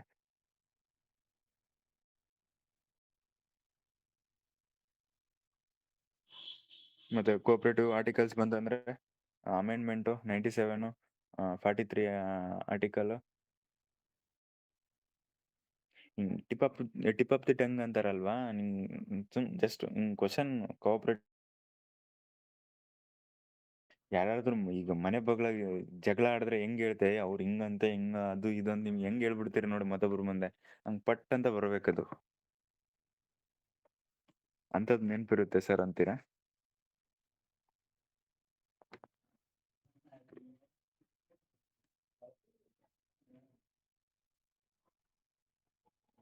ಓಕೆ ಸರ್, ಓಕೆನಾ?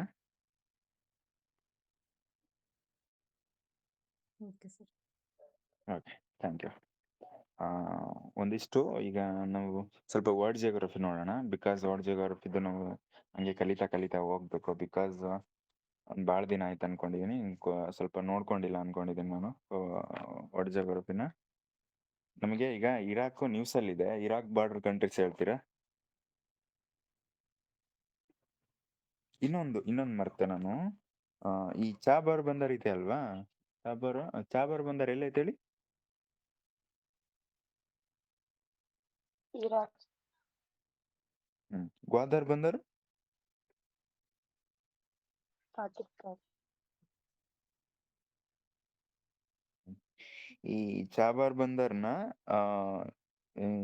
ಇದು ಇಷ್ಟಕ್ ಮುಂಚೆ 2 ಬಂದರ್ ಇರ್ತವೆ. ಅವೆರಡು ಬಂದರ್ನ ಮರ್ಜ್ ಮಾಡ್ಕೊಂಡು ಚಾಬಾರ್ ಬಂದರು ನಮ್ಮ ಇಂಡಿಯಾ ಕನ್ಸ್ಟ್ರಕ್ಟ್ ಮಾಡಿರೋದು. ಆ ಬಂದರ್ಗಳ ಹೆಸರೇನು? ಐ ಮೀನ್ ಈ ಯೋಜನೆಯು 2 ಬಂದರುಗಳ ಯೋಜನೆ ಆಗಿರುತ್ತೆ. ಐ ಮೀನ್ 2 ಬಂದರುಗಳು ಮರ್ಜ್ ಮಾಡ್ಕೊಂಡು ಈ ಚಾಬಾರ್ ಬಂದರ್ ಮಾಡ್ಕೊಂಡಿರೋದು. ಈಗ ನಾವು ಎಲ್ಲಿ ಅದೇ ಇರಾನ್ನಲ್ಲಿ.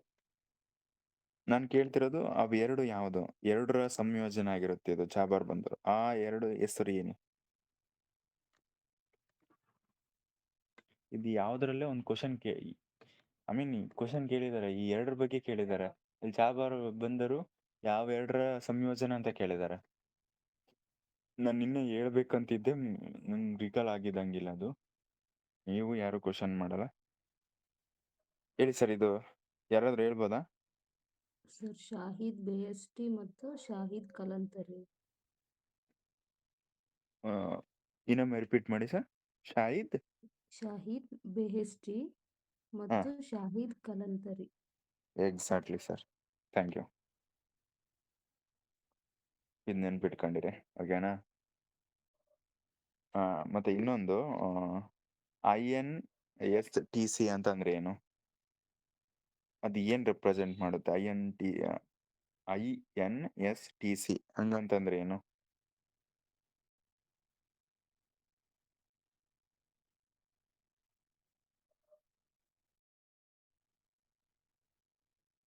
ಇದ್ರ ಬಗ್ಗೆ ಕ್ವಶನ್ ಆಗಿದೆ ಆಲ್ರೆಡಿ.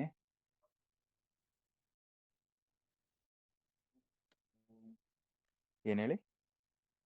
INSTC ಅಂತಂದ್ರೆ International north south transport Corridor. Like IMEC ಹೆಂಗ್ಯೋ, ಐಮೆಕ್ ಗೊತ್ತಲ್ವಾ ನಿಮ್ಗೆ ಸರ್? ಐಮೆಕ್ ಗೊತ್ತಲ್ವಾ? G20 2023 ಅಲ್ಲಿ ಐಮೆಕ್ ಅರೇಬಿಯನ್ ಸಿ ಇಂದ ಮೆಡಿಟೇರಿಯನ್ ಸೀಗೆ ನಮ್ ಸರಕನ್ನು ಶಿಪ್ ಇಂದ ತರಿಸಿ ಅಲ್ಲಿಂದ ನಮಗೆ ಮೆಡಿಟೇರಿಯನ್ ಸಿ ಇಂದ ಯುರೋಪ್ ಕಂಟ್ರೀಸ್ಗೆ ಲೈಕ್ ರೈಲ್ ಮುಖಾಂತರ ಇಂಪೋರ್ಟ್ ಎಕ್ಸ್ಪೋರ್ಟ್ ಮಾಡ್ಕೊಳಕ್ಕೆ ಐಮೆಕ್ ಬಯೋಫಿಯಲ್ ಬಗ್ಗೆ ನಾನು G20 ಸಮ್ಮಿಟ್ ಹೇಳ್ಬೇಕಾದ್ರೆ ಹೇಳಿದ್ದೀನಲ್ವಾ? ಸರ್ ಐಮೆಕ್ನ ಇದು ಮಾಡ್ಕೊಳ್ಳಿ, recall ಆಗ್ತಿದೆನಾ?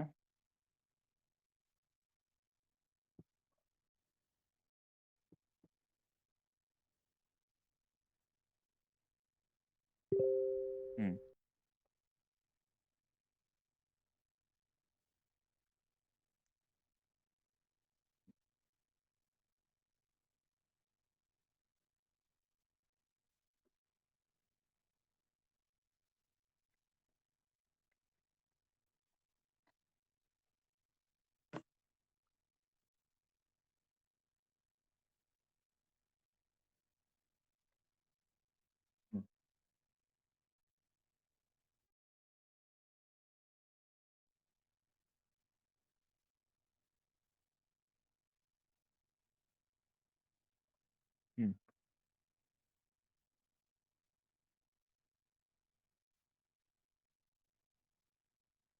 Okay okay sir. Thank you sir. ಈಗ ನಾನು International north south transport Corridor ಅಂತ ನಿಮ್ಮ ಗ್ರೂಪಲ್ಲಿ ಕೂಡ ಕಳಿಸಿದ್ದೀನಿ. ನಿಮ್ಗೆ ಅರ್ಥ ಆಗಿರುತ್ತೆ ಅನ್ಕೊಂಡಿದ್ದೀನಿ.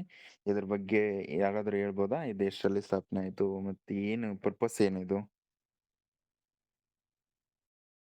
ಯಾರು ಇದು ಡೆವಲಪ್ ಮಾಡಿರ್ತಾರೆ?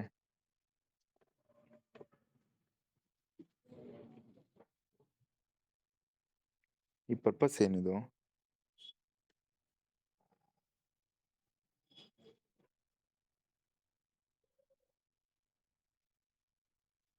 ಇದು ಸರ್ ಗೊತ್ತಿದೆನಾ? ಹೇಳ್ತೀರಾ? ಹೇಳ್ಬೋದಾ?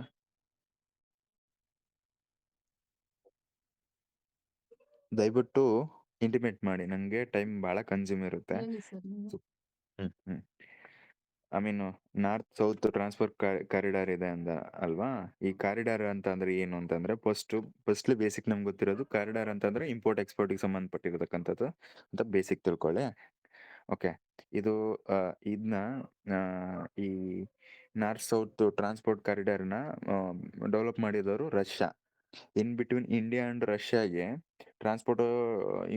ಟ್ರಾನ್ಸ್ಪೋರ್ಟೇಷನ್ಗೆ ಇಂಪೋರ್ಟ್ ಎಕ್ಸ್ಪೋರ್ಟ್ ಈಸಿ ಆಗಲಿ, ಲೋ ಕಾಸ್ಟಿಂದ and easy way route. Easy way ಅನ್ನೋದಕ್ಕಿಂತ ಕಡಿಮೆ ಅಂತರದಲ್ಲಿ ಈ ಟ್ರಾನ್ಸ್ಪೋರ್ಟೇಷನ್ ಆಗಲಿ, ಇದರಲ್ಲಿ ಟೈಮ್ ಉಳಿತದೆ ಅಂಡ್ ಕಾಸ್ಟ್ ಕೂಡ ರಿಡ್ಯೂಸ್ ಆಗುತ್ತೆ. ಇನ್ ಬಿಟ್ವೀನು ಈಗ ನೋಡಿ, ಅದು ಬ್ಲೂ ಲೈನ್ ಇದೆ ಅಲ್ವಾ, ಪರ್ಪಲ್ ಲೈನು, ಈ ಥರ ರಷ್ಯಾಗೆ ಹೋಗ್ಬೇಕಂತಂದ್ರೆ ಹಿಂಗೆ ಏನು Arabian C, red C, Mediterranean C, north C, ಹಿಂಗೆಲ್ಲ ಬಾಲ್ಟಿಕ್ ಸಿ, ಹಿಂಗೆಲ್ಲ ಸುತ್ತಾಕೊಂಡು ಹೋಗೋದನ್ನ ಹಿಂಗೆ ಡೈರೆಕ್ಟಾಗಿ ಇಂಡಿಯಾದಿಂದ ಇರಾನು, ಅಜರ್ಬೈಜಾನು, ಮಾಸ್ಕೋಗೆ, ರಷ್ಯಾಗೆ ಕಾರಿಡಾರ್ನ ಮಾಡ್ಕೊಂಡೋದು. ಇದನ್ನೇ ಏನಂತಾರೆ? ಇಂಟರ್ನ್ಯಾಷನಲ್ ನಾರ್ತ್ ಸೌತ್ ಕಾರಿಡಾರ್ ಅಂತ ಕರೀತಾರೆ. ಇದು ಡೆವಲಪ್ ಮಾಡಿದವರು ರಷ್ಯಾ. ಎಷ್ಟಲ್ಲಿ? 2000 ಇಯರಲ್ಲಿ. ಓಕೆ, ಇದು ಟೋಟಲ್ ಎಷ್ಟು ಕಿಲೋಮೀಟರ್ ಇರುತ್ತೆ ಅಂತಂದ್ರೆ 7,002 ಕಿಲೋಮೀಟರ್ಸ್ ಅಷ್ಟು ಲಾಂಗ್ ಇರುತ್ತೆ.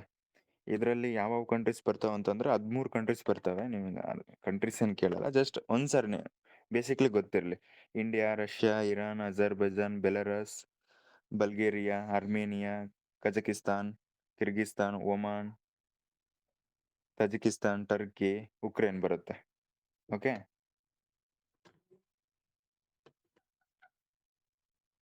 ನಮಗೆ ಇಲ್ಲಿ ಬೇಕಾಗಿರೋದು ಈಗ ನಾರ್ತ್ ಈಸ್ಟ್ ಸೌತ್ ಕಾರಿಡಾರ್ ಆಯ್ತಲ್ವಾ, ನಮಗೆ ಈ ಅರ್ಮೂಸ್ ಸ್ಟ್ರೈಟ್ ಅಂತ ಬರುತ್ತೆ. ಈ ಅರ್ಮೂಸ್ ಸ್ಟ್ರೈಟ್ ಯಾವ್ದನ್ನ ಕನೆಕ್ಟ್ ಮಾಡುತ್ತೆ? ಐ ಥಿಂಕ್ ಹೇಳಿದ್ದೀನಿ ಒಂದ್ಸರಿ, 1 or 2 times ಹೇಳಿದ್ದೀನಿ. ನಮಗೆ ಇದು ಹೇಳಿ, ಅರ್ಮೂಸ್ ಸ್ಟ್ರೈಟ್ ಅಂತಂದ್ರೆ ಜಲಸಂಧಿ ಕನ್ನಡದಲ್ಲಿ. ಅರ್ಮೂಸ್ ಜಲಸಂಧಿ ಹೇಳಿದ್ದೀನಿ ನೋಡಿ ಸರ್ ನಾನು ಆಲ್ರೆಡಿ. ಇವನ್ ಈ ಗ್ರೂಪಲ್ಲಿ, ಇದೇ ಗ್ರೂಪಲ್ಲೇ ಹೇಳಿದ್ದೀನಿ ನಾನು, ಇದೇ ಡಿಸ್ಕಷನ್ ಅಲ್ಲಿ ಹೇಳಿದ್ದೀನಿ ನಾನು.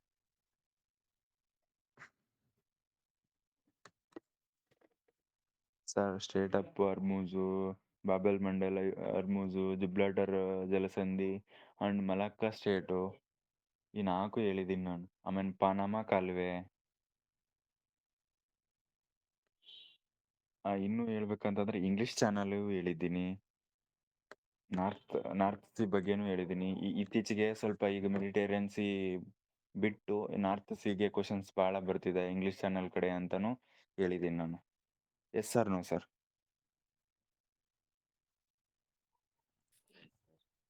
ಹೇಳಿದ್ದೀರಾ ಸರ್? ನಂಗೆ ಇದಿಷ್ಟು ಏನು ಹೇಳಿದ್ದೀನಿ, 1 ಸೆಕೆಂಡ್ ರಿವೈಸ್ ಮಾಡ್ತೀರಾ?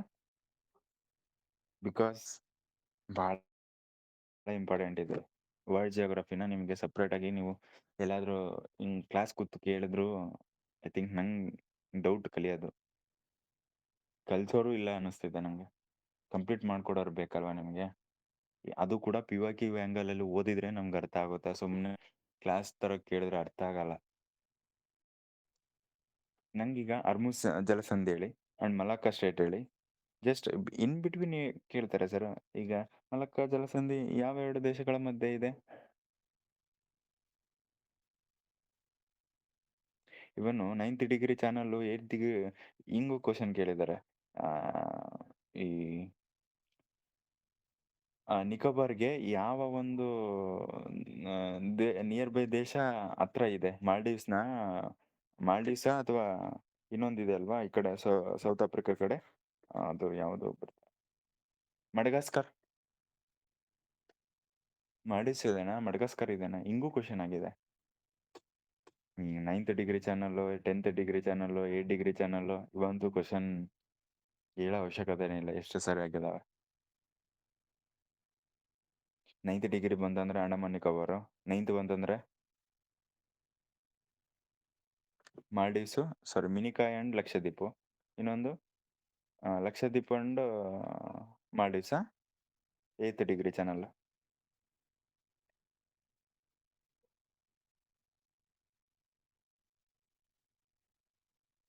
ಅರ್ಥ ಆಗ್ತಿಲ್ಲ ಸರ್ ನಾನು ಹೇಳ್ತಿರೋದು.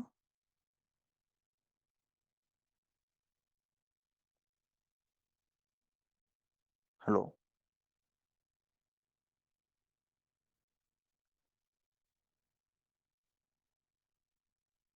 90 ಡಿಗ್ರಿ.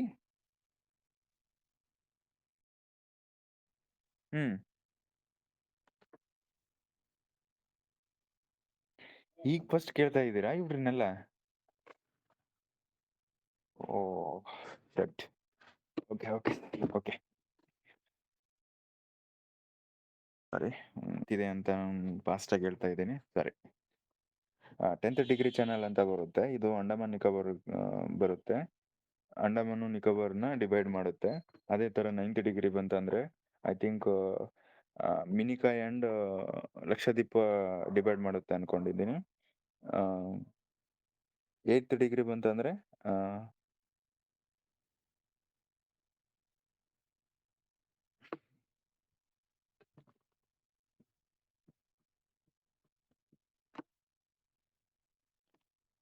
ಮಿನಿಕಾಯ್ ಆ್ಯಂಡ್ ಮಾಲ್ಡೀವ್ಸ್ ಬಗ್ಗೆ ಬರುತ್ತೆ ನೋಡಿ ಸರ್.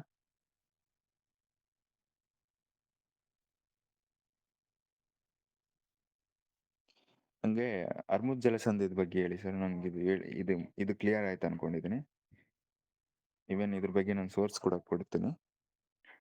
ಇದನ್ನ ನಮಗೆ ಈ 10th ಡಿಗ್ರಿ ಚಾನಲ್ ಹೆಂಗ್ ಕ್ವಶನ್ ಕೇಳಿದಾರೆ ಅಂತಂದ್ರೆ, ಈ ಡುಗಾಂಗ್ ಪಾಸ್ ಯಾವ ಯಾವ ಯಾವ ಕಂಟ್ರಿನ ಡಿವೈಡ್ ಮಾಡುತ್ತೆ ಅಂತ ಕೇಳಿದ್ದಾರೆ. Dugong channel sir. ರೀಸೆಂಟ್ ಆಗಿ PC ಎಕ್ಸಾಮ್ ಬರ್ದಿದ್ದರು ಯಾರು ಇದ್ರ ಅಂದ್ರೆ ನೋಡಿ, ನೋಡಿರ್ತೀರ ಈ ಕ್ವಶನ್. ಐ ಥಿಂಕ್ 100% ನೋಡಿರ್ತೀರ ನೀವು dugong channel.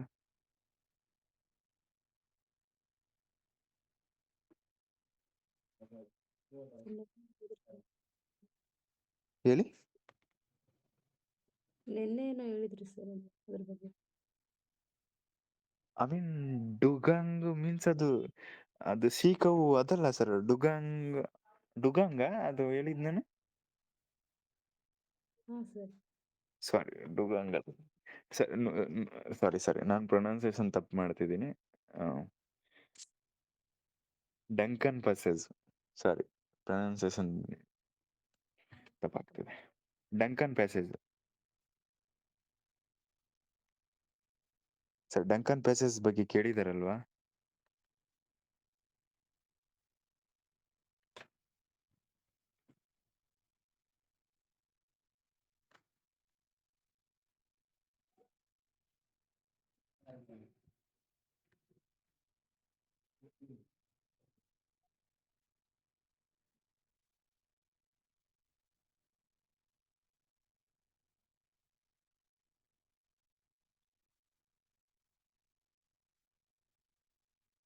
Sir, Duncan passage ಅಂತ ಬರುತ್ತೆ ಇನ್ ಬಿಟ್ವೀನು.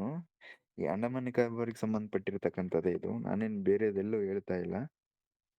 ಡಂಕನ್ ಪ್ಯಾಸೇಜು ಯಾವ್ದು ಬರುತ್ತೆ, ಎಲ್ಲಿ ಬರುತ್ತೆ, ಎಕ್ಸಾಕ್ಟ್ಲಿ ಪ್ಲೇಸ್ ಇದೆ.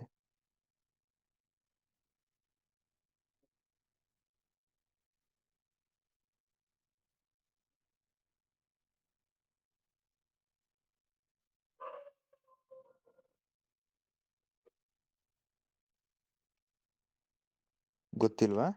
ಯಾರಿಗೂ ಗೊತ್ತಿಲ್ವಾ?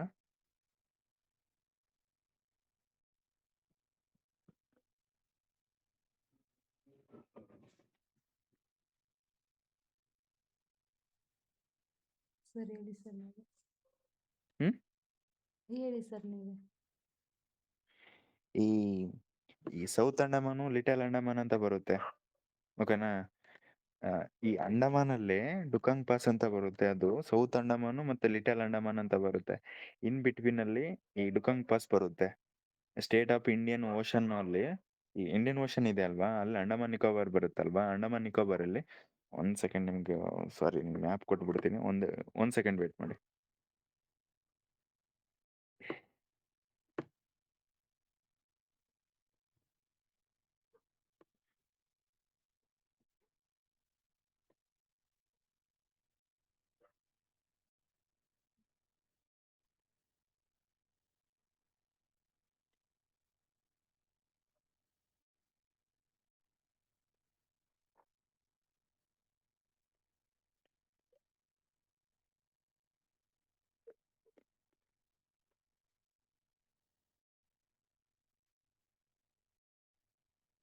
ಗ್ರೂಪಲ್ಲಿ ಕಳ್ಸಿದ್ದೀನಿ ನೋಡಿ, ಈ ಅಂಡಮಾನ್ ನಿಕೋಬಾರ್ಗೆ ಡಂಕನ್ ಪಾಸ್ ಸಂಬಂಧಪಟ್ಟಿರ್ತಕ್ಕಂಥದ್ದು.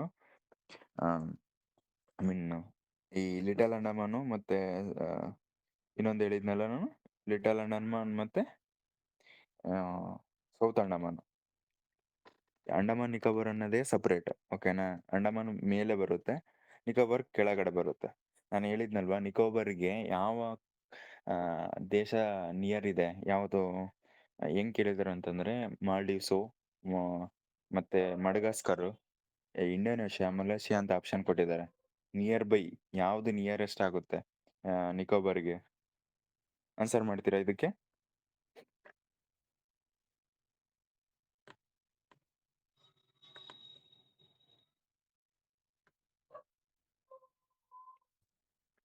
ಸರ್ ಇಂಡೋನೇಷ್ಯಾ ಏನ್ ಮಾಡ್ತೀವಿ? ಮಾತ್ರ ಅಂತ ಇದೆ. Maldives sir. ಕ್ವಶನ್, ನೀವು ಕ್ವಶನ್ ಪೇಪರ್ ಯಾರಾದ್ರೂ ನೋಡಿದವ್ರು ಗೊತ್ತಿರುತ್ತೆ, ಮಾಲ್ಡೀವ್ಸ್ ಕೊಟ್ಟಿರ್ತಾರೆ ನೋಡಿ ಕೀ ಆನ್ಸರ್. ಮಾಲ್ಡೀವ್ಸ್ ಕೊಟ್ಟಿದ್ದಾರಾ ಅಥವಾ ಇದು ಕೊಟ್ಟಿದ್ದಾರಾ, Madagascar ಕೊಟ್ಟಿದ್ದಾರಾ?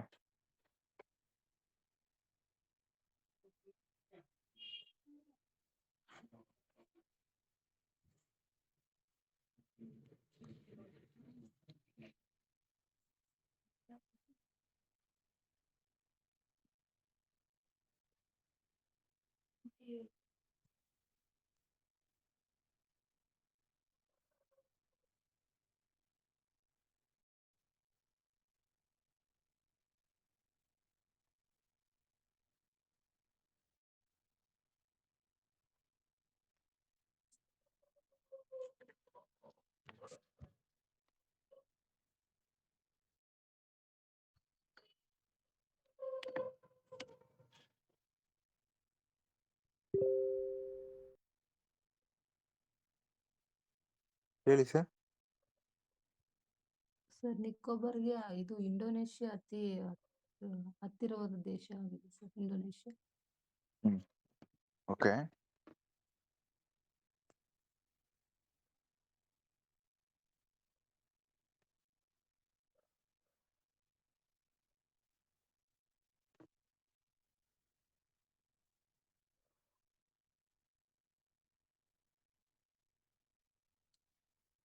South Andaman little Andaman ಗೊತ್ತಾಯ್ತಲ್ಲ ನಿಂಗೆ, ಡಂಕನ್ ಪಾಸ್ ಅಂತಂದ್ರೆ.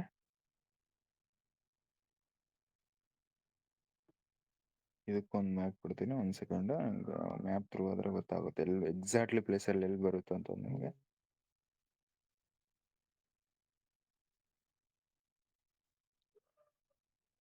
ಮ್ಯಾಪ್ ಕೊಟ್ಟಿದ್ದೀನಿ ನೋಡಿ, ಒಂದು ಸೆಕೆಂಡ್ ನೋಡ್ಕೊಳ್ಳಿ.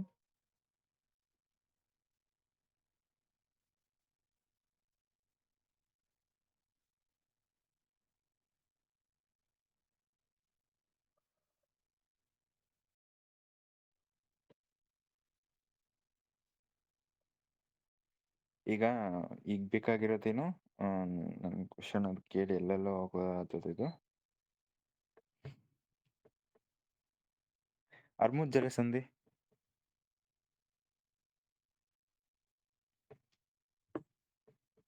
ಅರ್ಮುದ್ ಜಲಸಂಧಿ ಹೇಳಿ ಸರ್. ಇನ್ನೊಂದು ಪೋರ್ಟ್ ಬ್ಲೇರ್ ಅಂತ ಅಂಡಮಾನ್ ನಿಕೋಬಾರ್ ಇದು ಬರುತ್ತಲ್ವಾ, ಕ್ಯಾಪಿಟಲ್, ಅದೆಲ್ಲಿ ಬರುತ್ತೆ ಹೇಳಿ? ಅಂಡಮಾನ್ ಅಲ್ಲಿ ಬರುತ್ತಾ, ನಿಕೋಬಾರ್ ಅಲ್ಲಿ ಬರುತ್ತಾ, ಅಥವಾ ಅಂಡಮಾನ್ ಸೌತ್ ಅಲ್ಲಿ ಬರುತ್ತಾ, ನಾರ್ತ್ ಅಲ್ಲಿ ಬರುತ್ತಾ?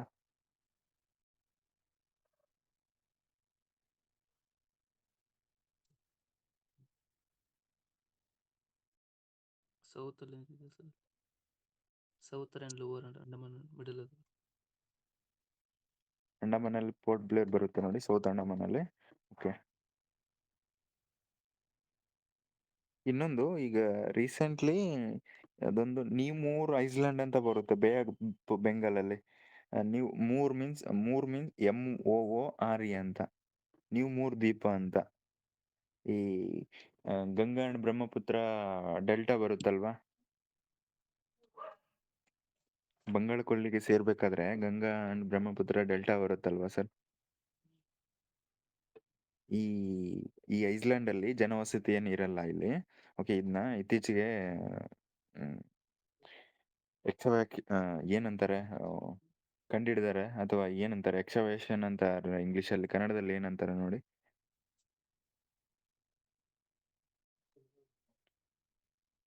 ಈ ಬಾಂಗ್ಲಾದೇಶ ಈಗ ಗಂಗಾ ಅಂಡ್ ಬ್ರಹ್ಮಪುತ್ರ ಡೆಲ್ಟಾ, ಬ್ರಹ್ಮಪುತ್ರ ಮತ್ತು ಗಂಗಾ ನದಿ ಎರಡು ಬರ್ಕೊಂಡು ಬೇ ಆಫ್ ಬೆಂಗಾಲಿಗೆ ಸೇರುತ್ತಲ್ವಾ, ಅಲ್ಲಿ ಈ ಐಸ್ಲ್ಯಾಂಡ್ ಬರುತ್ತೆ, ನೀಮೂರ್ ಐಸ್ಲ್ಯಾಂಡ್ ಅಂತ, ಬೇ ಆಫ್ ಬೆಂಗಾಲಲ್ಲಿ. ನಿಮ್ಗೆ ಗೊತ್ತಿರಲಿ, ಬೇ ಆಫ್ ಬೆಂಗಾಲ್ ಎಲ್ಲಿ ಬರುತ್ತೆ ಅಂತಂದ್ರೆ ಬಾಂಗ್ಲಾದೇಶ ಬಾಂಗ್ಲಾದೇಶ, ಭಾರತ ಮತ್ತು ಬಾಂಗ್ಲಾದೇಶ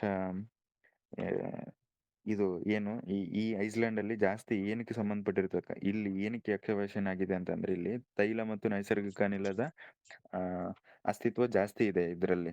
ಆ ಕಾರಣ ಭಾರತ ಮತ್ತು ಬಾಂಗ್ಲಾದೇಶ ಎರಡು ಇದ್ರ ಮೇಲೆ ಹಕ್ಕುಗಳು ಹೊಂದಿರ್ತವೆ. ಐ ಮೀನ್ ಸಾರ್ವಭೌಮತ್ವ ಪ್ರತಿಪಾದಿಸ್ತವೆ ಇವೆರಡು ಮೇಲೆ.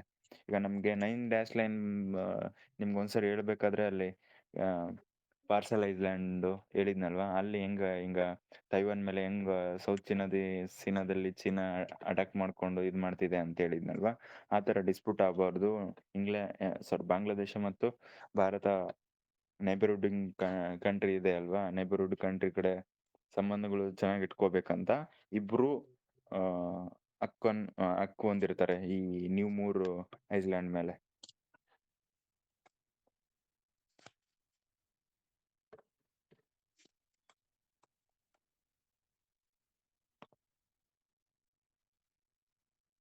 ಓಕೆ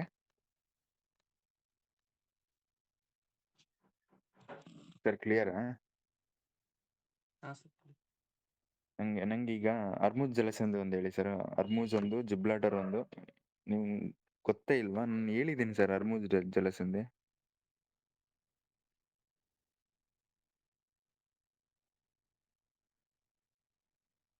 ಸ್ಟೇಟ್ ಆಫ್ ಅರ್ಮುಜ್ದು ಮತ್ತೆ ಇನ್ನೊಂದು ಬಾಬೆಲ್ ಮಂಡಲ್ ಅಂತ ಒಂದ್ಸರಿ ಹೇಳಿದ್ದೆ ನಾನು.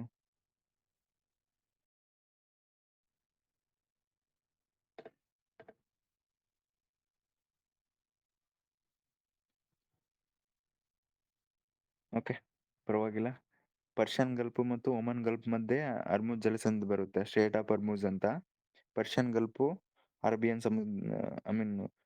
ಅರಬಿಯನ್ ಸಮುದ್ರ ಅಂತಾರೆ, ಅಥವಾ ಗಲ್ಫ್ ಆಫ್ ಒಮನ್ ಅಂತ ಕೂಡ ಕರೀತಾರೆ. ಪರ್ಷಿಯನ್ ಗಲ್ಫು, ಒಮನ್ ಗಲ್ಫ್ ಆದ್ರೆ ಅನ್ಕೊಳ್ಳಿ, ಪರ್ಷಿಯನ್ ಗಲ್ಫು ಅಂಡಮಾನ್ ಸಿ ಆದ್ರೆ ಅನ್ಕೊಳ್ಳಿ. ಇನ್ ಬಿಟ್ವೀನ್ ಇದು ಅರ್ಮುಜ್ ಜಲಸಂಧಿ ಬರುತ್ತೆ.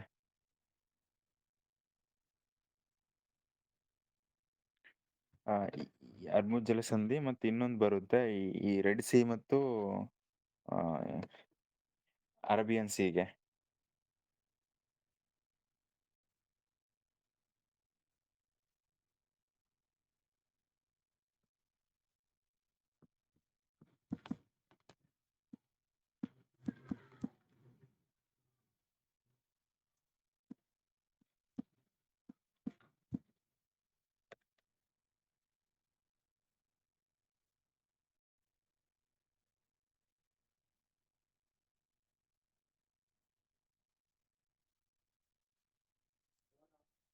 ಗಲ್ಫ್ ಆಫ್ ಏಡನ್ನ ಸರ್? ಯಾವುದು ಸರ್? ಗಲ್ಫ್ ಆಫ್ ಏಡನ್ ಅಂತ ಇದೆ ಸರ್, ಅರೇಬಿಯನ್ ಸಿಗೆ ಮತ್ತೆ ರೆಡ್ ಸಿಗೆ.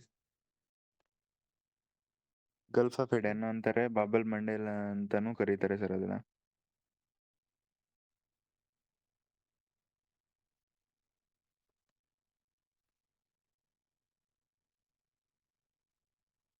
ನಾನು ಒಂದ್ ಸೆಕೆಂಡಿಗೆ ಅರ್ಮುಜ್ ಜಲಸಂಧಿದು ಇದು ಮಾಡ್ತಿದ್ದೀನಿ ಸರ್. ನಿಮ್ಗೆ ಮ್ಯಾಪ್ ಬೇಕಲ್ವಾ? ಗೊತ್ತಾಗಲ್ಲ, ಅದಕ್ಕೆ ಹೇಳ್ತಾ ಇದ್ದೀನಿ. ಒಂದ್ ಸೆಕೆಂಡ್ ವೇಟ್ ಮಾಡಿ.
ಗ್ರೂಪಲ್ಲಿ ಇದೆ ನೋಡಿ ಸರ್, ಅಬ್ಸರ್ವ್ ಮಾಡಿ. ಬಾಬೆಲ್ ಮಂಡೆಲ, ಗಲ್ಫ್ ಆಫ್ ಎಡನ್ ಅಂತ ಕರೀತಾರೆ. ರೆಡ್ ಸಿ ಮತ್ತು ಅರೇಬಿಯನ್ ಸೀಗೆ.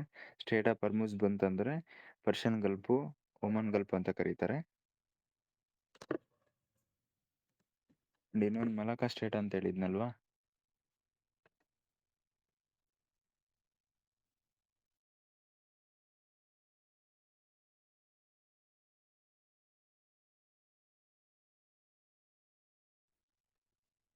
ಸರ್ ಗ್ರೂಪಲ್ಲಿ ಅಬ್ಸರ್ವ್ ಮಾಡ್ತಿದ್ದೀರಾ?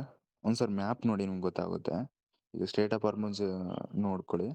ಆ್ಯಂಡ್ ಒಂದ್ಸರಿ ಮಲಾಕಾ ಸ್ಟೇಟ್ ನೋಡಿ. ಮಲೇಷ್ಯಾ ಮತ್ತು ಇಂಡಿಯನ್ ಓಷನ್ ಅಂತ ಇನ್ ಬಿಟ್ವೀನ್ ಇದೆ. ಅದೇ ಥರ ನಮಗೆ ಈಗ ಬಾಬೆಲ್ ಮಂಡೆ ಬಂತ ಹೇಳಿದ್ನಲ್ವಾ, ಅದು ಗಲ್ಫ್ ಆಫ್ ಎಡನ್ಕಿಂತ ಜಾಸ್ತಿ ಈ ಹೆಸರಿಂದನೇ ಕರೆಯೋದು. ಇದು ನಿಮ್ಮ ಕ್ವಶನ್ ಹೆಂಗೆ ಕೇಳ್ತಾರೆ ಗೊತ್ತಾ? ನಿಮಗೂ ಏನು ಕ್ವಶನ್ ಒಂದ್ಸರಿ ಕೊಟ್ಬಿಡ್ತೀನಿ ನಿಮಗೆ. ಸರ್ ನಿಮ್ಗೆ ಕ್ವಶನ್ ಅರ್ಥ ಆಗ್ತಿದೆ ಅಲ್ವಾ? ನಿಮ್ಗೆ ಕ್ವಶನ್ ಅರ್ಥ ಆಗುತ್ತೆ ಅಂತಂದರೆ ನಂಗೆ ಕ್ವಶನ್ ಕೊಡ್ಲಿಕ್ಕೆ ಹೋಗಲ್ಲ. ಇಲ್ಲಾಂತಂದ್ರೆ ಕ್ವಶನ್ ಕೂಡ ಕೊಟ್ಟಿರ್ತೀನಿ ನಿಮಗೆ, ಯಾವ ಥರ ಈ ರೀಸೆಂಟಾಗಿ ಏನು ಎಕ್ಸಾಮ್ ಕೇಳ್ತಿದ್ದಾರೆ ಅನ್ನೋದು.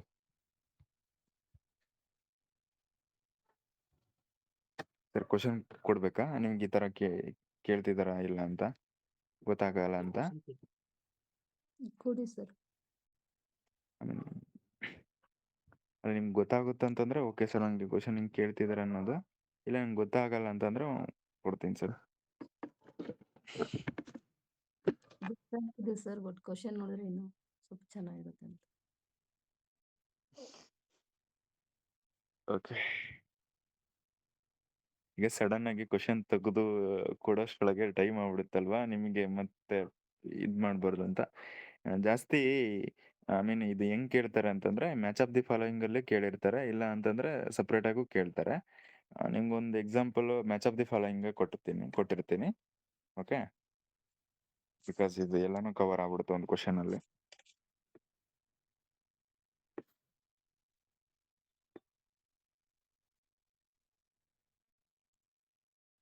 ಗ್ರೂಪಲ್ಲಿ ಕೊಟ್ಟಿದ್ದೀನಿ ನೋಡಿ.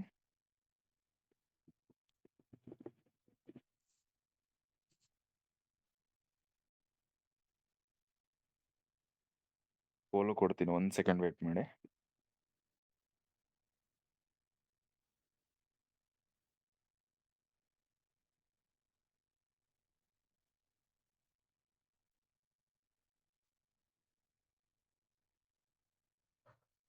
ಎಲ್ಲರೂ ಅಟೆಂಡ್ ಮಾಡ್ಕೊಂಡು ಎಲ್ಲರಿಗೂ ಇದು ತಿಳ್ಕೊಳ್ಳಿ. ಐ ಮೀನ್ ಬೇರೆ ಬೇರೆ ಸಿಂಗಲ್ ಎಕ್ಸಾಮಲ್ಲಿ ಕೇಳಿದ್ದಾರೆ, ನಾನು ಎಲ್ಲನೂ ಒಂದೇ ಒಟ್ಟಿಗೆ ನಿಮಗೆ ತಿಳಿಲಿ ಅಂತ ಕೊಡ್ತಾ ಇರೋದು. ನಮಗೆ ಇದಕ್ಕಿಂತ ಮುಖ್ಯ ಯಾವ ಕ್ವಶನ್ ಅಂತಂದ್ರೆ ಜಿಬ್ರಲ್ಟರ್ ಜಲಸಂಧಿ, ಪನಾಮ ಕಾಲುವೆ,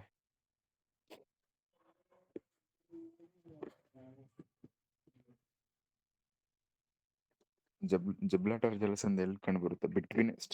ಬಿಟ್ವೀನ್ ಕಂಟ್ರೀಸ್ ಕೂಡ ಕೇಳಿದ್ದಾರೆ.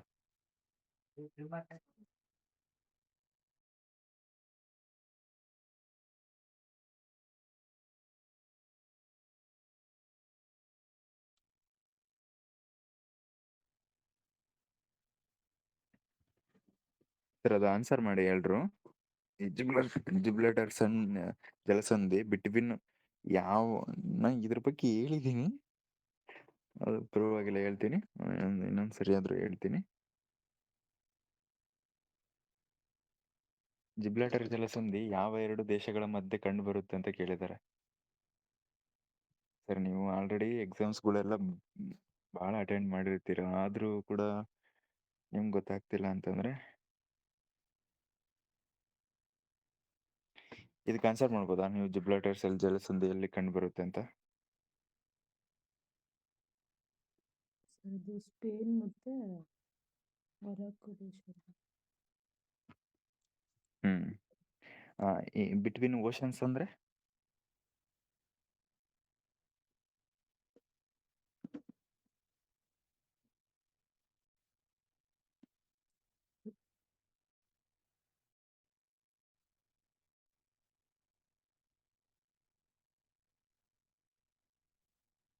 ಗೊತ್ತಿಲ್ಲ ಸರ್, ಅದು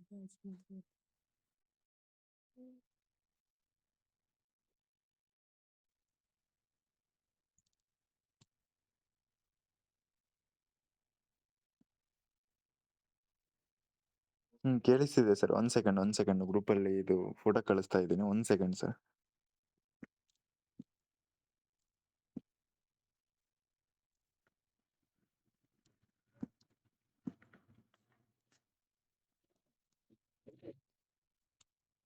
ಜುಬ್ಲೆಟರ್ಸ್ ಅಲ್ಲಿ ಜೆರಸನ್ ಕೊಟ್ಟಿದ್ದೀನಿ ನೋಡಿ. I mean Mediterranean C and Atlantic C ಮಧ್ಯೆ ಕಂಡು ಬರುತ್ತೆ. ನೀವು ವರ್ಲ್ಡ್ ಮ್ಯಾಪ್ ಒಂದ್ಸರಿ ಹೇಳಿದ್ದೀನಿ ಅಲ್ಲ ಸರ್, ನಾವು ವರ್ಲ್ಡ್ ಮ್ಯಾಪ್ ಮತ್ತು ಅಟ್ಲಾಸ್ ನಿಮ್ಗೆ ಜಿಯೋಗ್ರಫಿ ಓದ್ಬೇಕಂತಂದ್ರೆ ಇಟ್ಕೊಳ್ಳಿ ಅಂತ. ಆಕ್ಸ್ಫರ್ಡ್ದು ಸ್ಕೂಲ್ ಅಟ್ಲಾಸು, ಅಥವಾ ಇನ್ನೊಂದು ಯಾವುದೋ ಒಂದು ಬುಕ್ ಹೇಳಿದ್ನಲ್ವಾ ಅವ್ರದ್ದು ಯಾರ್ದೋ ಒಂದು ಹೆಸರು ಬರ್ತಾ ಇಲ್ಲ, ರಾಘವೇಂದ್ರ ಲೈಕ್ ಲಿಂಗಪ್ಪನ ಏನೋ ಇದೆ ನೋಡಿ ಸರ್. ಅದು ಒಂದ್ಸರಿ ಗ್ರೂಪಲ್ಲಿ ಯಾವ್ದೋ ಇದೇ ಗ್ರೂಪಲ್ಲಿ ಹಾಕಿರ್ಬೇಕು ಅನ್ಕೊಂಡಿದ್ದೀನಿ. ಕ್ವಶನ್ ಕೇಳಿದ್ದಾರೆ. ಇನ್ನೊಂದು ನಮಗೆ ಗೊತ್ತಾಗಿರ್ಬೇಕು ಯಾವುದು ಅಂತಂದ್ರೆ ಪಾನಾಮ ಕಾಲುವೆ ಯಾವ್ದು ಹೇಳುತ್ತೆ? ಪಾನಾಮ ಸ್ಟೇಟ್, ಸಾರಿ ಪಾನಾಮ ಕಾಲುವೆ ಅಲ್ಲ, ಪಾನಾಮ ಸ್ಟೇಟ್. ಬಿಟ್ವೀನ್ ಕಂಟ್ರೀಸ್ನ ಡಿವೈಡ್ ಮಾಡುತ್ತೆ. ಪಾನಾಮ ಕನೆಕ್ಟ್ ಮಾಡುತ್ತೆ.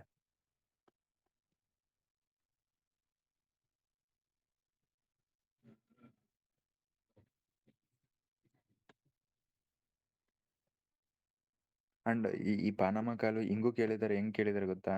ಈ ಬಿಟ್ವೀನ್ ಕಂಟ್ರೀಸ್ ಅನ್ನೋದಕ್ಕಿಂತ, ಬಿಟ್ವೀನ್ ಕಾಂಟಿನೆಂಟ್ ಅನ್ನೋದಕ್ಕಿಂತ ಯಾವ ಓಷನ್ಗೆ ಸಂಬಂಧಪಟ್ಟಿರ್ತಕ್ಕಂಥದ್ದು ಕೇಳಿದ್ದಾರೆ. ನಾನು ಜಾಸ್ತಿ ಈ ತರ ನೋಡಿದ್ದೀನಿ. ನೀವು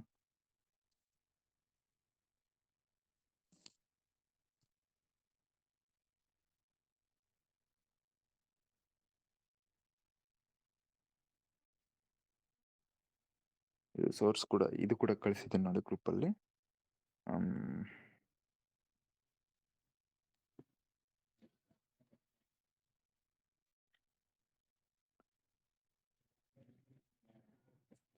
ವರ್ಲ್ಡ್ ಜಿಯೋಗ್ರಫಿನ ಭಾಳ ಓದಿ ಭಾಳ ಕ್ವಶನ್ಸ್ ಕೇಳ್ತಾರೆ.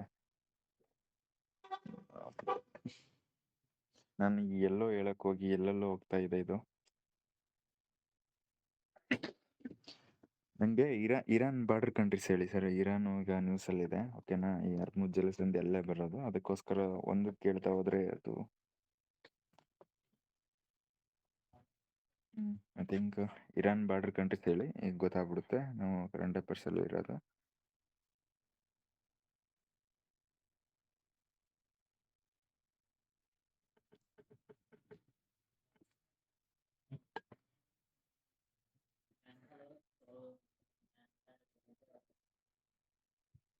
ಎಕ್ಸಾಕ್ಟ್ಲಿ ಸರ್, ಯಾರೋ ಗ್ರೂಪಲ್ಲಿ ಹಾಕಿದ್ರಲ್ವಾ, thank you sir.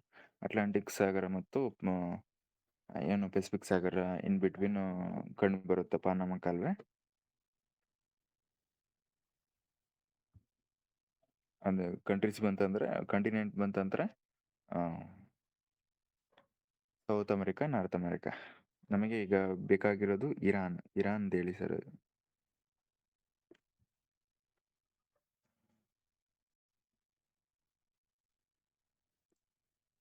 Pakistan, okay.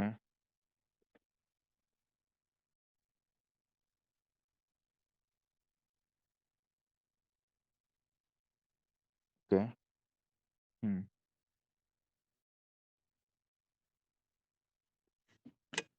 Okay, ಒಂದು ಸೆಕೆಂಡ್ ಇಲ್ಲಿ ಕೇಳಿ ಸರ್, ಒಂದು ಸೆಕೆಂಡ್ ಇಲ್ಲಿ ಕೇಳಿ. ಐ ಮೀನ್ ವೆಸ್ಟ್ಗೆ ನನಗೆ ಯಾವಾಗ ಇತ್ತಂದ್ರೆ ಮ್ಯಾಪು ನಮಗೆ ಈ ನಮಗೆ ನಾರ್ತ್, ಸೌತ್, ವೆಸ್ಟ್, ಈಸ್ಟ್ ಅಂತೀವಲ್ವ, ಅದೇ ಥರ ನೆನ್ಪಿಟ್ಕೊಳ್ಳಿಕ್ಕೆ ಟ್ರೈ ಮಾಡಿ. ಯಾಕಂತಂದ್ರೆ ರಿಕಾಲ್ ನಿಮ್ಗೆ ಇನ್ನೊಂದ್ಸರಿ ಏನಾದರೂ ಆ ಮ್ಯಾಪ್ ನೋಡಿದಾಗ ಬೇಗ ಅರ್ಥ ಆಗ್ಬಿಡುತ್ತೆ ಅದ್ರ ಆಜು ಬಾಜು ಇರ್ತಕ್ಕಂಥ ಕಂಟ್ರೀಸು, ಓಕೆನಾ? ಅದಕ್ಕೆ ಕೇಳ್ತಾ ಇರೋದು ನಾನು, ನೀವು ಮಗಪ್ ಮಾಡಬಾರ್ದು ಇವೆಲ್ಲ. ಈಗ ಈಸ್ಟಿಗೆ ಬಂತಂದ್ರೆ ತುರ್ಕ್ಮೆನಿಸ್ತಾನ್, ಅಫ್ಘಾನಿಸ್ತಾನ್, ಪಾಕಿಸ್ತಾನ್ ಹೇಳಿ. ಈಸ್ಟಿಗೆ ಬಂತಂದ್ರೆ ತುರ್ಕ್ಮೆನಿಸ್ತಾನ್, ಅಫ್ಘಾನಿಸ್ತಾನ್, ಪಾಕಿಸ್ತಾನ್. ವೆಸ್ಟಿಗೆ ಬಂತಂದ್ರೆ ಅಜರ್ಬೈಜಾನ್, ಅರ್ಮೇನಿಯಾ, ಟರ್ಕಿ, ಇರಾಕ್. ಈ ಯಾವ ಸಿಗಳ ಮಧ್ಯೆ ಬರುತ್ತೆ ಅಂತಂದ್ರೆ ಇದು ಕ್ಯಾಸ್ಪಿಯನ್ ಸಿ ಮತ್ತು ಪರ್ಷಿಯನ್ ಗಲ್ಫ್ ಮಧ್ಯೆ ಬರುತ್ತೆ.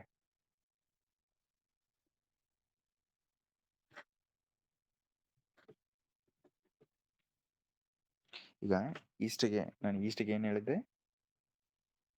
Turkmenistan, Afghanistan, Pakistan, okay. ವೆಸ್ಟಿಗೆ ಬಂತಂದ್ರೆ Azerbaijan, Armenia, Turkey, Iraq. North south, ನಾರ್ತಲ್ಲಿ ಕ್ಯಾಸ್ಪಿಯನ್ ಸಿ, ಸೌತಲ್ಲಿ Persian gulf. Clear? Okay sir.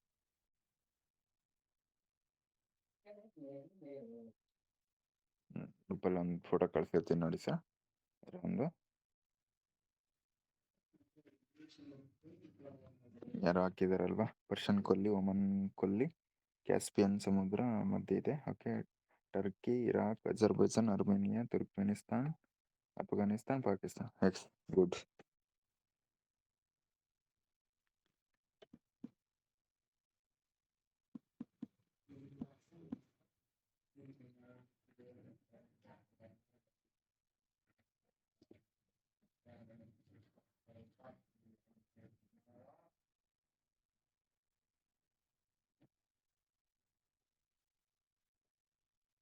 ಈಗ international north south transport corridor ಗೊತ್ತಾಯ್ತಲ್ಲ ಸರ್ ನಿಮಗೆ ಏನಕ್ಕೆ ಅಂತ?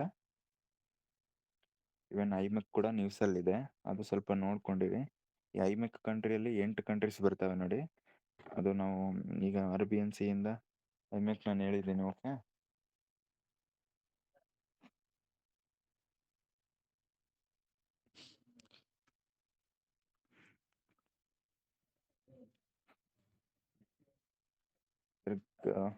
ಅರ್ಥ ಆಯ್ತಲ್ವಾ?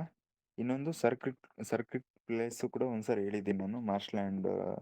ಈ ಸಿಂಧು ನದಿ ನನಗೆ ಈಗ ಏನು ಬೇಕಾಗಿದ್ದು ಗೊತ್ತಾ, ಸಿಂಧು ನದಿ ಬಲದಂಡೆ ಉಪನದಿಗಳು, ಎಡದಂಡೆ ಉಪನದಿಗಳು ಹೇಳ್ತೀರಾ? ನನಗೆ ಈಗ ಸರ್ಕ್ರಿಕ್ ನ್ಯೂಸಲ್ಲಿದೆ. ಸರ್ಕ್ರಿಕ್ ಏನಕ್ಕೆ ಅಂತಂದರೆ, ಈಗ ಪಾಕಿಸ್ತಾನದವರು ಇದು ನಮ್ದಂತಾರೆ, ಇಂಡಿಯಾ ನಮ್ದಂತ ನಾವು ಅವ್ರನ್ನ ಕೇಳ್ತೀವಿ. ಆ್ಯಂಡ್ ಈ ನಿಯರ್ ಬೈ ಸರ್ಕ್ರಿಕ್ ಅಲ್ಲಿ ಬಂದ್ಬಿಟ್ಟು ಈ ಅರೇಬಿಯನ್ ಸಮುದ್ರಲ್ಲಿ ಬಂದು ಅವರು ಸಮರಾಭ್ಯಾಸಗಳು ಮಾಡ್ತಾರೆ. ಆ್ಯಂಡ್ ಇನ್ನೊಂದು ನಮ್ಮ ಯಾರು ರಕ್ಷಣಾ ಸಚಿವರು ಇದ್ದಾರಲ್ವಾ, ಅಲ್ಲಿ ಸರ್ಕ್ರಿಕ್ ಅಂತ ಪ್ಲೇಸಲ್ಲಿ ಹೋಗ್ಬಿಟ್ಟು ಅಲ್ಲಿ ನಿಯರ್ ಬೈ ಈ ಆಪರೇಷನ್ ಸಿಂಧೂರ್ ಆಯ್ತಲ್ವಾ, ಆ ಟೈಮಲ್ಲಿ ಓಕೆ ಈ ಸರ್ಕ್ರಿಕ್ ನಮ್ಮದು ಇದು ನಿಮ್ಗೆ ಒಂದ್ಸರಿ ಗ್ರೂಪಲ್ಲಿ ಇದು ಕೊಡ್ತೀನಿ. ಸರ್ಕ್ರಿಕ್ ಬಗ್ಗೆ ಕೂಡ ನ್ಯೂಸಲ್ಲಿದೆ.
ಅದು ಅಬ್ಸರ್ವ್ ಮಾಡಿ, ಸಿಂಧು ನದಿ, ಜಿಲ್ಲಂ ರಾವಿ, BS ಸಟ್ಲೇಜ್, ಚೀನಾ. ನಾನು ಇದು ಕೇಳ್ತಿಲ್ಲ ಸರ್, ಇದು ಎಲ್ರಿಗೂ ಗೊತ್ತಿದೆ ಇದೆಲ್ಲ. ನನಗೆ ನಿಮಗೆ ಬೇಸಿಕ್ ಗೊತ್ತಿರೋದು ನಂಗೆ ಕೇಳಲ್ಲ. ಐ ಮೀನ್ ನನ್ನ ಇಂಟೆನ್ಷನ್ ಕೂಡ ಅದಲ್ಲ. ಎಕ್ಸೆಪ್ಟ್ ಅದೇ ಹೇಳಿ, ಈ 5 ನದಿಗಳನ್ನ ಬಿಟ್ಟು ಹೇಳಿ, ಅದಷ್ಟೇ ಇಲ್ಲ ಸಿಂಧು ನದಿ ಉಪನದಿಗಳು.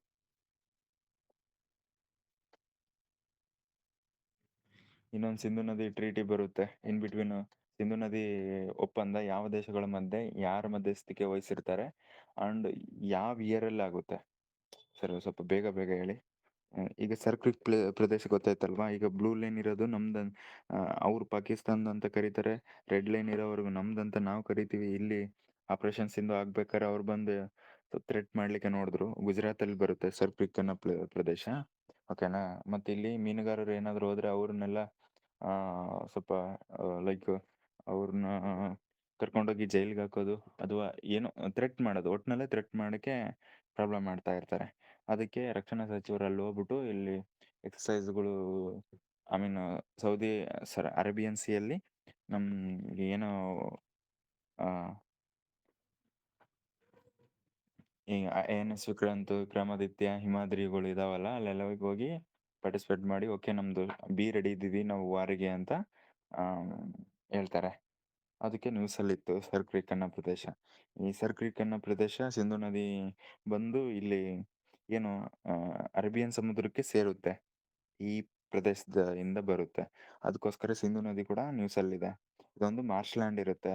ಏನು ಇದು ಸರ್ ಕ್ರೀಕ್ ಅನ್ನೋ ಪ್ರದೇಶ ಕೆಸರು, ಜೌಗು, ಉಬ್ಬರವಿಳಿತ ಈ ರೂಪದಿಂದ ಕೂಡಿರುತ್ತೆ ಇದು. ಸಿಂಧು ನದಿ ಒಪ್ಪಂದ ಇಂಡಿಯಾ ಮತ್ತು Pakistan 1960 World Bank. Okay, good, thank you sir. ಈ ಸರ್ ಕ್ರೀಕ್ ಅನ್ನೋದು 96 ಕಿಲೋಮೀಟರ್ಸ್ ಅಷ್ಟೇ ಇರುತ್ತೆ. ಇದು ಏನಿಂದ ಕೂಡಿರುತ್ತೆ ಅಂತಂದ್ರೆ ಕೆಸರು, ಜೋಗು ಅಥವಾ ಉಬ್ಬರವಿಳಿತದಿಂದ ಸ್ವರೂಪದಿಂದ ಕೂಡಿರುತ್ತೆ. ಇಲ್ಲಿ ಅಂತಾರಾಷ್ಟ್ರೀಯ ಗಡಿಯನ್ನು ಸ್ಪಷ್ಟವಾಗಿ ಗುರುತಿಸಕ್ಕಾಗಲ್ಲ.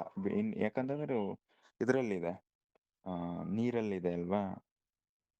ಇನ್ನೊಂದು ಹೇಳ್ಬೇಕಂತಂದ್ರೆ ನಮಗೆ ಯಾವುದೇ ಒಂದು ಕಂಟ್ರಿ ಇರಲಿ 12 ನಾಟಿಕಲ್ಸ್ ಮೈಲ್ಸ್ವರೆಗೂ ಟ್ರಾನ್ಸಿಷನ್ ಝೋನು ಮತ್ತೆ torrid zone and 12 nauticals mile ಮತ್ತು IC ಅಂತ ಬರ್ತವೆ. ಈ 12 ನಾಟಿಕಲ್ ಮೈಲ್ಸ್ವರೆಗೂ ಎಲ್ಲ ನೀವು ಫಿಶಿಂಗ್ ಆದರೂ ಮಾಡಿ, ಏನೇ ಮಾಡಿ, ಎಲ್ಲ ಪೋರ್ಟ್ಸ್ ಮಾಡ್ಬೋದು. ಎಲ್ಲ ಥರ ಆ್ಯಕ್ಟಿವಿಟೀಸು 12 ನಾಟಿಕಲ್ ಮೈಲ್ಸ್ವರೆಗೂ ಏನೇ ಮಾಡಿದ್ರು ಎಲ್ಲ ಕಂಟ್ರೀಸ್ಗೂ ರೂಲ್ಸ್ ಇರುತ್ತೆ, ಅಪ್ಲಿಕೇಬಲ್ ಆಗುತ್ತೆ. ಎಕ್ಸೆಪ್ಟ್ 1200 ನಾಟಿಕಲ್ಸ್ ICs ಅಂತ. ICs ಮೀನ್ಸ್ ಅಲ್ಲಿ ಹೋಗ್ಬೇಕಂತಂದ್ರೆ ಅದು ಯಾವ ನಾವು 12 ನಾಟಿಕಲ್ ದಾಟಿದ ಮೇಲೆ ಯಾವ ಕಂಟ್ರಿ ನಮಗೆ ನಿಯರ್ ಹತ್ರ ಆಗುತ್ತಲ್ಲ ಆ ಕಂಟ್ರಿದು ನಮ್ಗೆ ಅವಶ್ಯಕತೆ ಇರುತ್ತೆ. ಈಗ ಫಾರ್ ಎಕ್ಸಾಂಪಲ್, ಈಗ ನಾವು ಇಂಡಿಯಾದಿಂದ ಈ ಕಡೆ ಇಂಡಿಯನ್ ಓಷನ್ ಸಿಂಗಾಪುರ್ ಹಿಂಗೆ ಹೋಗ್ತೀವಲ್ವ, 12 ನಾಟಿಕಲ್ಸ್ ಮೈಲು ಈ ಶ್ರೀಲಂಕಾ ದಾಟಿದ ಮೇಲೆ 12 ನಾಟಿಕಲ್ಸ್ ಮೈಲ್ ಮುಗಿಯುತ್ತೆ. ಈಗ ಆ ಕಡೆ ಅಲ್ಲಿ ಹೋಗಿದ್ದೀವಿ ಅಂತಂದ್ರೆ ಅಲ್ಲೇನಾದ್ರೂ ನಮ್ದು ಈ ಡಿಫೆನ್ಸ್ ರಿಲೇಟೆಡ್ ಯಾವುದಾದ್ರು ಶಿಪ್ ಇರಲಿ, ಫ್ಲೈಟ್ ಇರಲಿ, ಏನೇ ಇರಲಿ, IC ಮಧ್ಯದಾಗ ಹೋಗಿವಿ ಅಂತಂದ್ರೆ ಅವರು ಪರ್ಮಿಷನ್ ತಗೊಂಡೇ ಹೋಗ್ಬೇಕು ನಾವು. ಆ ಥರ ಇರುತ್ತೆ. ನಮ್ಗೆ ಈಗ ಗೊತ್ತಾಯ್ತಲ್ವಾ ವರ್ಲ್ಡ್ ಬ್ಯಾಂಕು 1960. ಓಕೆ, ಗೊತ್ತಾಯ್ತು. ನಂಗೆ ಸಿಂಧು ನದಿ ಉಪನದಿಗಳು ಅಷ್ಟೇ ಹೇಳ್ಬಿಡಿ, ಕ್ಲಿಯರ್ ಮಾಡ್ಕೊಂಡು ಹೋಗೋಣ.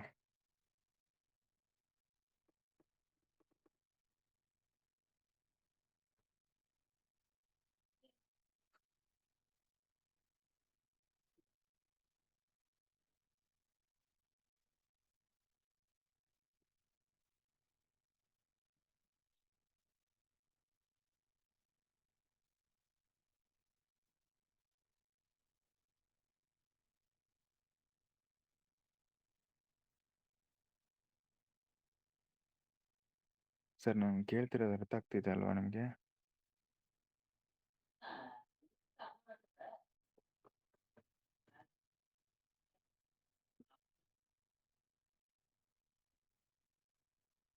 ಅದು ಹೇಳ್ಬೇಡಿ ಸರ್, ಅದು ಎಲ್ಲರಿಗೂ ಗೊತ್ತಿದೆ ಅದೆಲ್ಲ.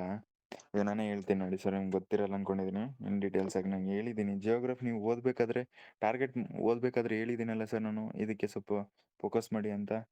ಈಗ ಓಕೆ, ಬಿಟ್ಬಿಡಿ ಅದೆಲ್ಲ ಹೋಗ್ಲಿ. ಈಗ ನೋಡಿ, ಎಡದಂಡೆ ಬಂತಂದ್ರೆ ನೀವು ಹೇಳ್ದಂಗೆ ಯಾವುದು ಜಸ್ಕರು, ಸುರ್ ನದಿ, ಸೋನ್ ನದಿ, ಜೀಲಂ ನದಿ, ಚೀನಬ್ ನದಿ, ರಾವಿ, ಬಿಯಾಸು, ಸಟ್ಲೇಜು, ಪಂಜ ನದಿ, ಇಷ್ಟು ಬರ್ತವೆ ಎಡದಂಡೆಗಳು. ಯಾವ್ದಾವ್ದು ಹೇಳಿ? ಜಸ್ಕರ್, ಸುರ್ರು, ಸೋನ್ ನದಿ, ಜೀಲಮ್ಮು, ಚೀನಬು, ರಾವಿ, ಬಿಯಾಸು, ಸಟ್ಲೇಜು, ಪಂಜನ್. ಈ 9 ಎಡದಂಡೆಗಳು. ಈ 9ರಲ್ಲಿ 5 6 ಐ ಥಿಂಕ್ 5 ಅನ್ಕೊಂಡಿನಿ. 5 ನದಿಗಳ ಮಧ್ಯೆ ನಮಗೆ ರಾವಿ, ಬಿಯಾಸ್, ಸಟ್ಲೇಜ್ ನಮ್ಗೆ ಕೊಟ್ಟಿದ್ದಾರೆ. ಅವರು ಇನ್ನೂ 2 ಇಟ್ಕೊಂಡಿದ್ದಾರೆ, ಜಿಲ್ಲಂ ಮತ್ತು ಚೀನಾಬ್ ಪಾಕಿಸ್ತಾನಕ್ಕೆ. 1996 ಅಂಡರ್ ವರ್ಲ್ಡ್ ಬ್ಯಾಂಕ್ ಮಧ್ಯಸ್ಥಿಕೆಯಲ್ಲಿ ಪಾಕಿಸ್ತಾನ ಇಂಡಿಯಾ ಸಿಂಧು ನದಿ ಟ್ರೀಟಿ ಆಗುತ್ತೆ. ಈಗ ಅದೇ ಥರ ಬಂತಂದ್ರೆ ಸಿಂಧು ನದಿಗೆ ಬಲದಂಡೆಗಳು ಅಂತ ಬರುತ್ತವೆ. ಇಂಡಸ್ ರಿವರ್ ಸಿಸ್ಟಮ್ ಅಲ್ಲಿ ಬಲದಂಡೆಗಳು ಯಾವ ಬರ್ತಾವ ಅಂತಂದ್ರೆ ಸುಕೋ, ಗಿಲ್ಗಿಟ್ಟು, ಹುಂಜು, ಸ್ವಾತ್, ಕುನ್ನಾರು, ಕುರ್ರಮ್ಮು, ಗೋಮಾಲು, ಕಾಬೂಲು. ಇನ್ನೊಮ್ಮೆ ಹೇಳ್ತೀನಿ ನೋಡಿ, ಕ್ಯೂಸುಕ್, ಗಿಲ್ಗಿಟ್, ಉಂಚು, ಹುಂಜು, ಸೌತು, ಕುನ್ನಾರ್, ಕುರ್ರಮ್, ಗೋಮಲ್, ಕಾಬೂಲ್. ನಾನು ಇವನ್ ಕೇಳಿದ್ದು. ನೀವು ಸಿಂಧು ನದಿ ಉಪನದಿಗಳು ಹೇಳಂತಂದ್ರೆ ಅವ 5 ಹೇಳ್ತೀರಾ. ನಿಮ್ಗೆ ಗೊತ್ತಿತ್ತು ಆತರ ಅದೇ ಹೇಳ್ತೀರಾ ಅಂತ. ಅದಲ್ಲ.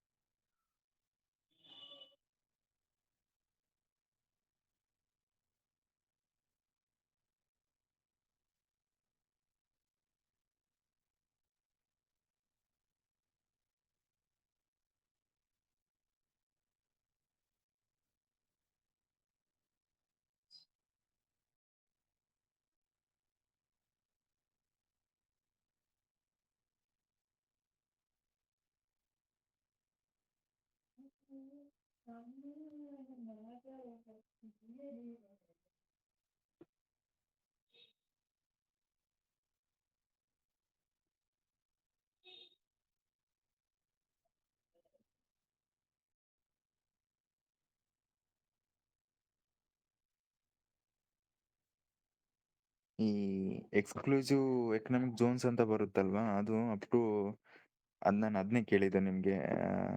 ಏನು 200 ಮೈಲು 12 ನಾಟಿಕಲ್ ಮೈಲ್ಸ್ ಅಂತ ಬರುತ್ತಲ್ವಾ, ಅದೇ ನೋಡಿ. ಇದು ಏನು ಎಕ್ಸ್ಕ್ಲೂಸಿವ್ ಎಕನಾಮಿಕ್ ಝೋನ್ಸ್ ಅಂತ ಬರುತ್ತೆ.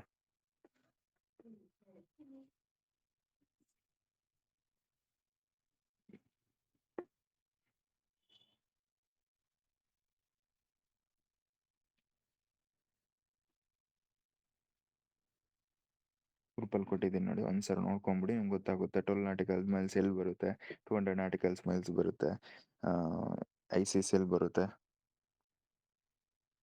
ಗ್ರೂಪಲ್ಲಿದೆ, ನೋಡ್ಕೊಳ್ಳಿ. ಅಂಡ್ ಇದೊಂದು ರಿವರ್ ಸಿಸ್ಟಮ್ದೊಂದು ಕೊಡ್ತೀನಿ ನಿಮಗೆ. ಇದೊಂದು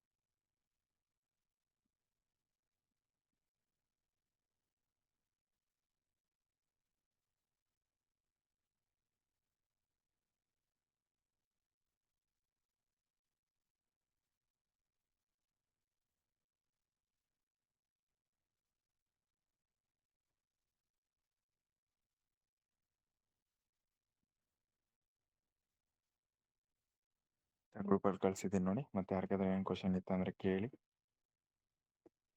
ಇಷ್ಟವರೆಗೆ ಏನು ವರ್ಡ್ ಮ್ಯಾಪ್ ಹೇಳ್ತಿದ್ದೀನಲ್ವಾ, ಇವೆಲ್ಲನೂ ಇಂಪಾರ್ಟೆಂಟ್ ಇದೆ. ಇವೆಲ್ಲನೂ ಕ್ವಶನ್ ಆಗಿದೆ. ಬೇಕಿತ್ತಂದ್ರೆ ನೀವು ಬುಕ್ ತೆಗೆದು ನೋಡಿ ಅಥವಾ ಕ್ವಶನ್ ನೋಡಿ ತೆಗೆದು ನೋಡಿ. ನಂಗೆ ಇನ್ನೊಂದು ಇದು ಆನ್ಸರ್ ಮಾಡಿದ್ರೆ ನಿಮ್ಗೆ ಆನ್ಸರ್ ಅದು ಯಾವುದು ಅಂತ ಗೊತ್ತಾಯ್ತಾ ನಿಮಗೆ? ಅದು ಹರ್ಮುಜ್ ಜಲಸಂಧಿ, ಅದು ನಿಮ್ಗೆ ಕೊಟ್ಟಿದ್ನಲ್ವಾ.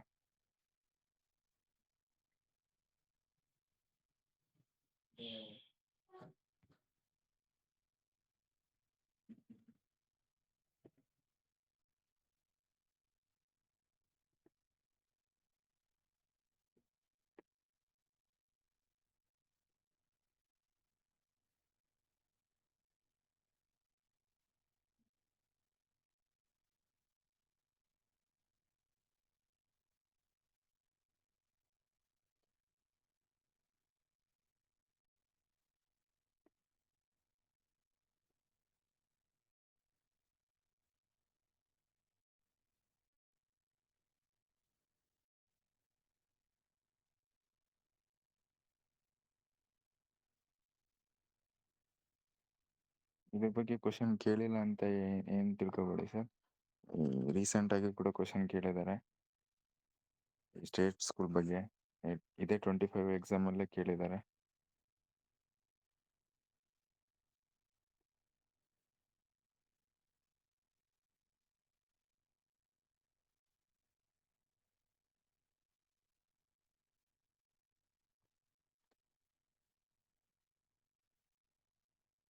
ನಾವು ಆನ್ಸರ್ ಮಾಡ್ಕೊಳ್ಳಿ, ಅದ್ರ ಮೇಲೆ ನೀವು ವರ್ಕ್ ಮಾಡ್ಕೊಳ್ಳಿ. ಓಕೆನಾ?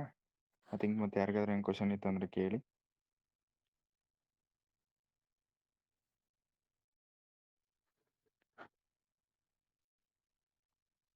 ಸರ್ ಐ ಥಿಂಕ್ ಎಲ್ಲರಿಗೂ ಕ್ಲಿಯರ್ ಆಗ್ತಿದೆ ಅಲ್ವಾ? ಐ ಮೀನ್ ನಾನು ಹೇಳ್ತಿರೋದು ಅರ್ಥ ಆಗ್ತಿದೆನಾ ಅಥವಾ ಇಲ್ವಾ?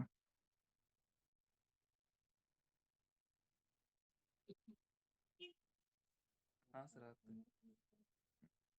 ಏನೇ ನಾನು ಹೇಳ್ಬೇಕಾದ್ರೆ ಏನಾದರೂ ಅವಸರದಿಂದ ಹೇಳ್ತಾ ಇದ್ರೆ ಅಂದರೆ ಸ್ವಲ್ಪ ಕೇಳಿ. ಓಕೆ, ಯಾವುದಾದ್ರೂ ಅರ್ಥ ಆಗಿಲ್ಲ ಅಂತಂದರೆ ಕೇಳೋಕ್ಕೆ ಪ್ರಯತ್ನ ಮಾಡಿ. ಹಾಗೆ ನಿಲ್ಬೇಡಿ. ವರ್ಲ್ಡ್ ಜಿಯೋಗ್ರಫಿ ಮೇಲೆ ಫೋಕಸ್ ಮಾಡಿ. ನಾನು ಹೇಳ್ತೀನಲ್ವಾ, ನೆಕ್ಸ್ಟ್ ಅಪ್ಕಮಿಂಗ್ ಎಕ್ಸಾಮ್ಸ್ ಬಗ್ಗೆ ಕೇಳಕ್ಕೆ ಹೇಳ್ತಾರೆ. ಇವನ್ ನೀವು ಸಿಂಧು ನದಿ ನೀವು ಯಾವ ಥರ ಓದಿದಿರೋ ಗೊತ್ತಿಲ್ಲ, ಬಟ್ ಆ ಥರ ಓದಬೇಡಿ. ಲಿಟ್ರಲಿ ಹೇಳ್ತೀನಿ, ಆ ಥರ ಮಾಡ್ಕೊಳಕ್ಕೆ ಹೋಗ್ಬೇಡಿ. ಅದಲ್ಲ ಸಿಂಧು ನದಿ ಓದೋದು. ಎಲ್ಲರೂ ಹೇಳ್ತಾರೆ ಪಾಕಿಸ್ತಾನ ಇಂಡಿಯಾ ಮಧ್ಯೆ ಆಯಿತು, ನಮ್ಮ ಇಂಡಿಯಾದೇನು ಜವಾಹರ್ಲಾಲ್ ಇದ್ದರು, ಅಲ್ಲಿ ಸರಾಯಿ ಕೋಟ್ರು ಇದ್ದರು, ವರ್ಲ್ಡ್ ಬ್ಯಾಂಕ್ ಬಂತು 1996. ಇದು ಅಲ್ವೇ ಆ ಥರ ಓದೋಂಗಿತ್ತಂದ್ರೆ ಅಲ್ಲೇ ಓದ್ಕೊಂತಲ್ಲೇ ಇರಿ ಸರ್. ಇಷ್ಟ್ರ ಮೇಲೆ ಏನೂ ಹೇಳಿಕ್ಕಾಗಲ್ಲ.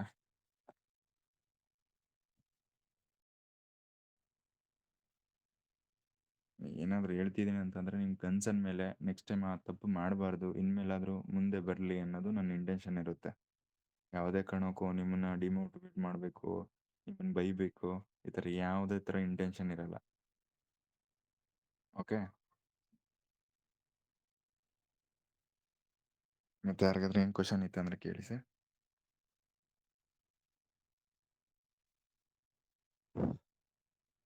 ನಾನು ಈಗ ಜಿಬ್ರಾಲ್ಟರ್ ಜಲಸಂಧಿ ಅಂದೆನಲ್ಲ, ಅವಕ್ಕೆಲ್ಲ ಸಪ್ರೇಟಾಗಿ ಕ್ವಶನ್ ಕೊಡ್ಲಿಕ್ಕಾಗಲ್ಲ ಸರ್, ಟೈಮ್ ಕಿಲ್ ಆಗುತ್ತೆ ಇಲ್ಲಿ. ಬಟ್ ಅದ್ರ ಮೇಲೆ ಎಲ್ಲ ಕ್ವಶನ್ಸ್ ಆಗಿದ್ದಾವೆ. ನೀವು ಮಾಡಬೇಕಿರೋದಿಷ್ಟೇ, ಕ್ವಶನ್ ಪೇಪರ್ ಡಿಕೋಡ್ ಮಾಡ್ಕೊಂಡ್ರೆ ಗೊತ್ತಾಗ್ಬಿಡುತ್ತೆ.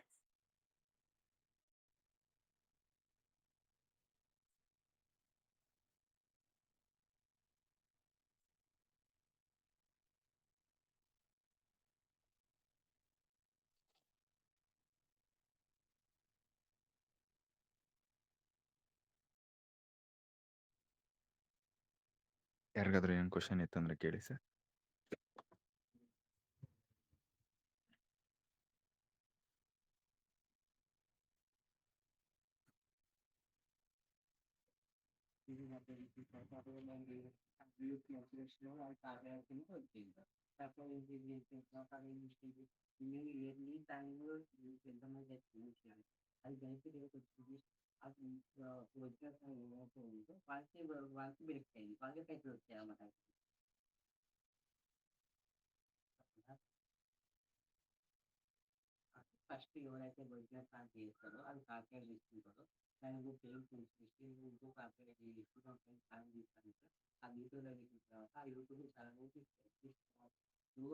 ಓಕೆ, ಐ ಥಿಂಕ್ ಯಾರಿಗೂ ಏನು ಕ್ವಶನ್ ಇಲ್ಲ ಅಂದ್ಕೊಂಡಿದ್ದೀನಿ.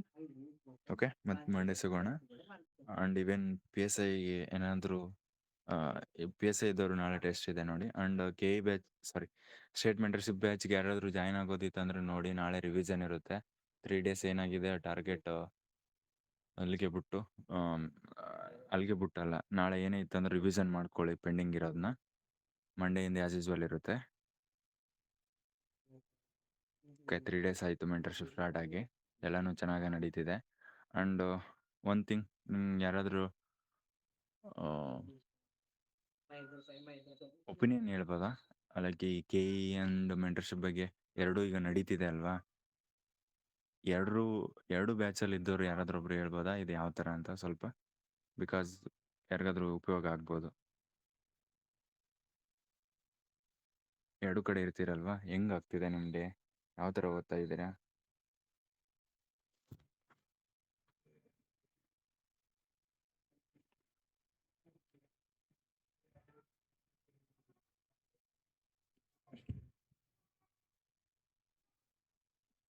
Hello sir. ಹಲೋ. ಅದೇ ಸರ್, ಮೆಂಟರ್ಶಿಪ್ಪಲ್ಲಿ ಈಗ 3 days ಒಂದು 9 ಚಾಪ್ಟರ್ ಕಂಪ್ಲೀಟ್ ಆಗಿದೆ ಸರ್. ಓಕೆ. ಅದು ನಾವಲ್ಲೇ ಕುಂತು ಓದಿದ್ರೆ ಒಂದು 10 days ಮಟ್ಟ ಹೋಗ್ತಿದೆ ಸರ್. 10 days 15 days ಮಟ್ಟ ಹೋಗ್ತಿತ್ತು. ಓಕೆ. ಕ್ಲಾರಿಟಿ ಇರ್ತಿದ್ದಿಲ್ಲ, ಸುಮ್ಮನೆ ಹಂಗೆ ಓದ್ಕೊಂತ ಹೋಗ್ತಿದ್ವಿ. ಓಕೆ. ಇವಾಗ ಫಸ್ಟ್ 1-2 ಸಲ ಓದಿದ್ರು ಅಷ್ಟೊಂದು ಎಫೆಕ್ಟಿವ್ ಆಗಿ ಓದಿದ್ದಿಲ್ಲ ಸರ್. ಓಕೆ.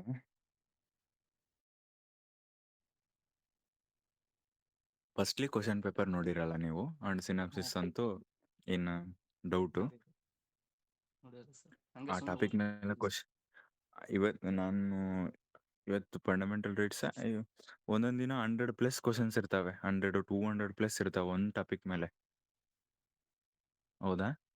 ಇವೇನು ಆ ಸಿನಾಪ್ಸಿಸ್ ನೋಡಿದ್ರೆ ಇವೇನ್ ನೀವು ಓದ್ತಿರ್ತಕ್ಕಂಥ ಈಗ ಲಕ್ಷ್ಮೀಕಾಂತ್ ತೆಗ್ದು ನೋಡಿ ಅಂಡ್ ಗಂಗಾಧರ್ ತೆಗ್ದು ನೋಡಿ ಇರಲ್ಲ ಬುಕ್ ಎಕ್ಸ್ಟ್ರಾ ಸಿನಾಪ್ಸಿಸ್ ಆ ಥರ ಇರುತ್ತೆ. ಇವೆನ್ ಟಾರ್ಗೆಟು ನೀವೆಲ್ಲ ಓದ್ತಾ ಇರ್ತೀರಲ್ವಾ, ಕ್ವಶನ್ ಪೇಪರ್ ಸಿನಾಪ್ಸಿಸ್ ನೋಡ್ಕೊಂಬಂದಾಗ ಕ್ಲಾರಿಟಿ ಇರುತ್ತೆ, ನಿಮಗೂ ಒಂದು ಓಪ್ಸ್ ಬರುತ್ತೆ. ಓಕೆ ಅಪ್ಪ, ನಾನು ಮಾಡ್ಕೋಬೋದು ಯಾವುದಾದ್ರೂ ಎಕ್ಸಾಮು, ಈ ಥರ ಓದಿದ್ರೆ 100% ಮಾಡ್ಕೋಬೋದು ಅನ್ನೋದು ಒಂದು ಓಪ್ಸ್ ಬಂದ್ಬಿಡುತ್ತೆ. Yes sir? No sir? Yes sir.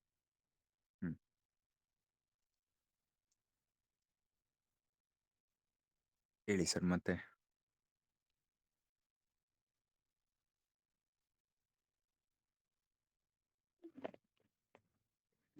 ಚೆನ್ನಾಗಿ ನಡೀತಿದೆ ಸರ್. ಚೆನ್ನಾಗಿ ನಡೀತಿದೆ. ಓಕೆ, ಹೇಳಿ ಸರ್.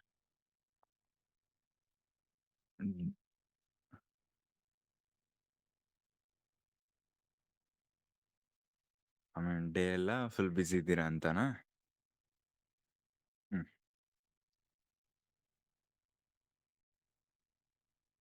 ಹ್ಞೂ ಹ್ಞೂ ಹ್ಞೂ ಹ್ಞೂ ಹ್ಞೂ ಹ್ಞೂ ಟೈಮ್ ವೇಸ್ಟ್ ಭಾಳ ಮಾಡ್ತಿದ್ದೆ ಸರ್ ಮೊದಲು. ಹೇಳಿ ಸರ್. ಅದೇ ಸರ್, ಟೈಮ್ ವೇಸ್ಟ್ ಭಾಳ ಮಾಡ್ತಿದ್ದೆ ಮೊದಲು. ಸ್ವಲ್ಪ ಹೌದಾ? ಓದೋದು, ಬಿಡೋದು. ಹ್ಞೂ ಹ್ಞೂ ಹ್ಞೂ ಹ್ಞೂ ಹ್ಞೂ ಈ 6 ಮಂತ್ಸ್ ಕಣ್ಣು ಮುಚ್ಕೊಂಡು ಸುಮ್ಮನೆ ಟಾರ್ಗೆಟ್ ಫಾಲೋ ಅಪ್ ಮಾಡ್ಕೊಳ್ಳಿ, ಕ್ವಶನ್ ಪೇಪರ್ ನೋಡ್ಕೊಳ್ಳಿ, ಸಿನಾಪ್ಸಿಸ್ ನೋಡ್ಕೊಳ್ಳಿ, ಮತ್ತು ನೈಟ್ ಬನ್ನಿ ಡಿಕೋಡ್ ಮಾಡ್ಕೊಂಡು ಡಿಸ್ಕಸ್ ಮಾಡ್ಕೊಂಬಿಡಿ. ಅದು ನೆಕ್ಸ್ಟ್ ನೋಟಿಫಿಕೇಶನ್ ಏನಕ್ಕಾಗಲ್ಲ ನೋಡೇ ಬಿಡೋಣ ಸರ್ ನಾವು. ಓಕೆನಾ? ಒಂದು ಚಾಲೆಂಜಿಂಗ್ ಥರ ಇಟ್ಕೊಂಡು ಬನ್ನಿ, ಆರಾಮ್ಸೆ ಆಗುತ್ತೆ. ಯಾಕಂದರೆ ಈಗ ಅವರು ಸ್ಟಾರ್ಟಿಂಗ್ ಒಬ್ರು ಮೇಡಮ್ ಮಾತಾಡೋದು ನೋಡಿ, ಎಷ್ಟೋ ಸೋರ್ಸು ನೀವು ಓದ್ತಿರ್ತಕ್ಕಂಥ ಬುಕ್ಕಲ್ಲೇ ಇಲ್ಲ.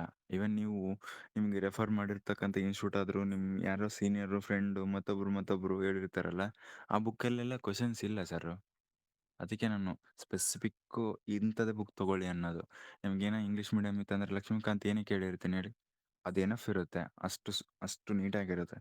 ನಾನು ಇವೇನು ಏನಾದರೂ ಇವಾಗ ಸೈನ್ಸ್ ಬಂತಂತಂದರೆ ನಾನು ಇನ್ನೂ ಮಟ್ಟ ಆ ಥರ ಬುಕ್ಕೆ ಹೇಳೇ ಇಲ್ಲ, ಹೇಳೋದು ಇಲ್ಲ.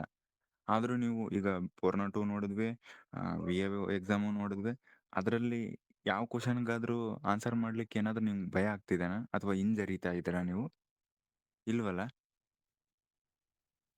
ಇಲ್ಲ ಸರ್. ಹ್ಞೂ ಆ ಥರ ಬುಕ್ ಓದಿಲ್ಲ ಅಂದ್ರೂ ಇಷ್ಟೆಲ್ಲ ಮಾಡ್ತಿದ್ದೀರಾ. ಇಲ್ಲ, ಆ ಥರ ಬುಕ್ ಅನ್ನೋದು ನಮ್ಮ ತಲೆಯಾಗ ತುಂಬಿಬಿಟ್ಟಿದ್ದಾರೆ ಸರ್. ನಾವು ಆ ಥರ ಬುಕ್ ಓದಬೇಕು. ಆ ಥರ ಏನೂ ಇರಲ್ಲ. ಓಕೆನಾ? ಸೋರ್ಸು ಬೇಜಾನ್ ಸಿಗುತ್ತೆ. ಇರ್ತಕ್ಕಂಥ ಲಿಮಿಟೆಡ್ ಸೋರ್ಸಲ್ಲಿ ನಾವು ಹೆಂಗೆ ಓದ್ತೀವಿ, ಹೆಂಗೆ ಔಟ್ಪುಟ್ ತೊಗೊತೀವಿ ಅನ್ನೋದು ಮುಖ್ಯ ಇರುತ್ತೆ. ಇನ್ನೊಂದು ಹೇಳ್ಬೇಕಂತಂದರೆ ಈ ಪೊಲಿಟಿ ಇದೆ ಅಲ್ವಾ, ಭಾಳ ನೀವು ಎಷ್ಟು ಇನ್ಪುಟ್ ಕೊಡ್ತೀರೋ ಅಷ್ಟು ಔಟ್ಪುಟ್ ಬರುತ್ತೆ. ಇದು ನೀವು ಎಷ್ಟು ತಿಳ್ಕೊಂತೀರೋ ಅಷ್ಟು ಸ್ಕೋರ್ ಇರುತ್ತೆ ಇದರಲ್ಲಿ. ಮಿನಿಮಮ್ 15 to 18 ಕ್ವಶನ್ಸ್ ಬರ್ತಾವೆ ಸರ್. ನೀವು ಯಾವುದೇ ಎಕ್ಸಾಮ್ ತೆಗೀರಿ, 15ರಿಂದ 18 ಕ್ವಶನ್ ಇರ್ತವೆ. ಅಟ್ಲೀಸ್ಟ್ 15% ಕ್ವಶನ್ 100% ಇರ್ತವೆ. Okay, okay sir. ಚಾನ್ಸ್ ಸಿಕ್ಕಿದೆ, ಎಲ್ಲರೂ ಆರಾಮ್ಸೆ ಯೂಸ್ ಮಾಡ್ಕೊಂಡು ಬನ್ನಿ. ಯಾವುದೇ ಥರ ಡೌಟ್ಸ್ ಇದ್ರೂ ಅಲ್ಲೇ ನಿಲ್ಬೇಡಿ. ನನ್ನ ಕೇಳೋಕ್ಕಾಗಿಲ್ಲ ಅಂತಂದ್ರೆ ಗ್ರೂಪಲ್ಲಾದರೂ ಹಾಕಿ. ನಾನು ಯಾವತ್ತೂ ನೀವು ಏನೇ ಕ್ವಶನ್ ಕೇಳಿ ಕೇಳಬಾರ್ದು, ಈ ಥರ ಏನೂ ನಿಮ್ಮನ್ನ ಇರ್ರೆಸ್ಪೆಕ್ಟಿವ್ ಅಂತೂ ಮಾಡಲ್ಲ. ಆದಷ್ಟು ಹೇಳಿಕ್ಕೆ ಟ್ರೈ ಮಾಡಿರ್ತೀನಿ. ಓಕೆ, ಮತ್ತು ಯಾರಿಗೂ ಏನೂ ಕ್ವಶನ್ಸ್ ಇಲ್ವಲ್ಲ?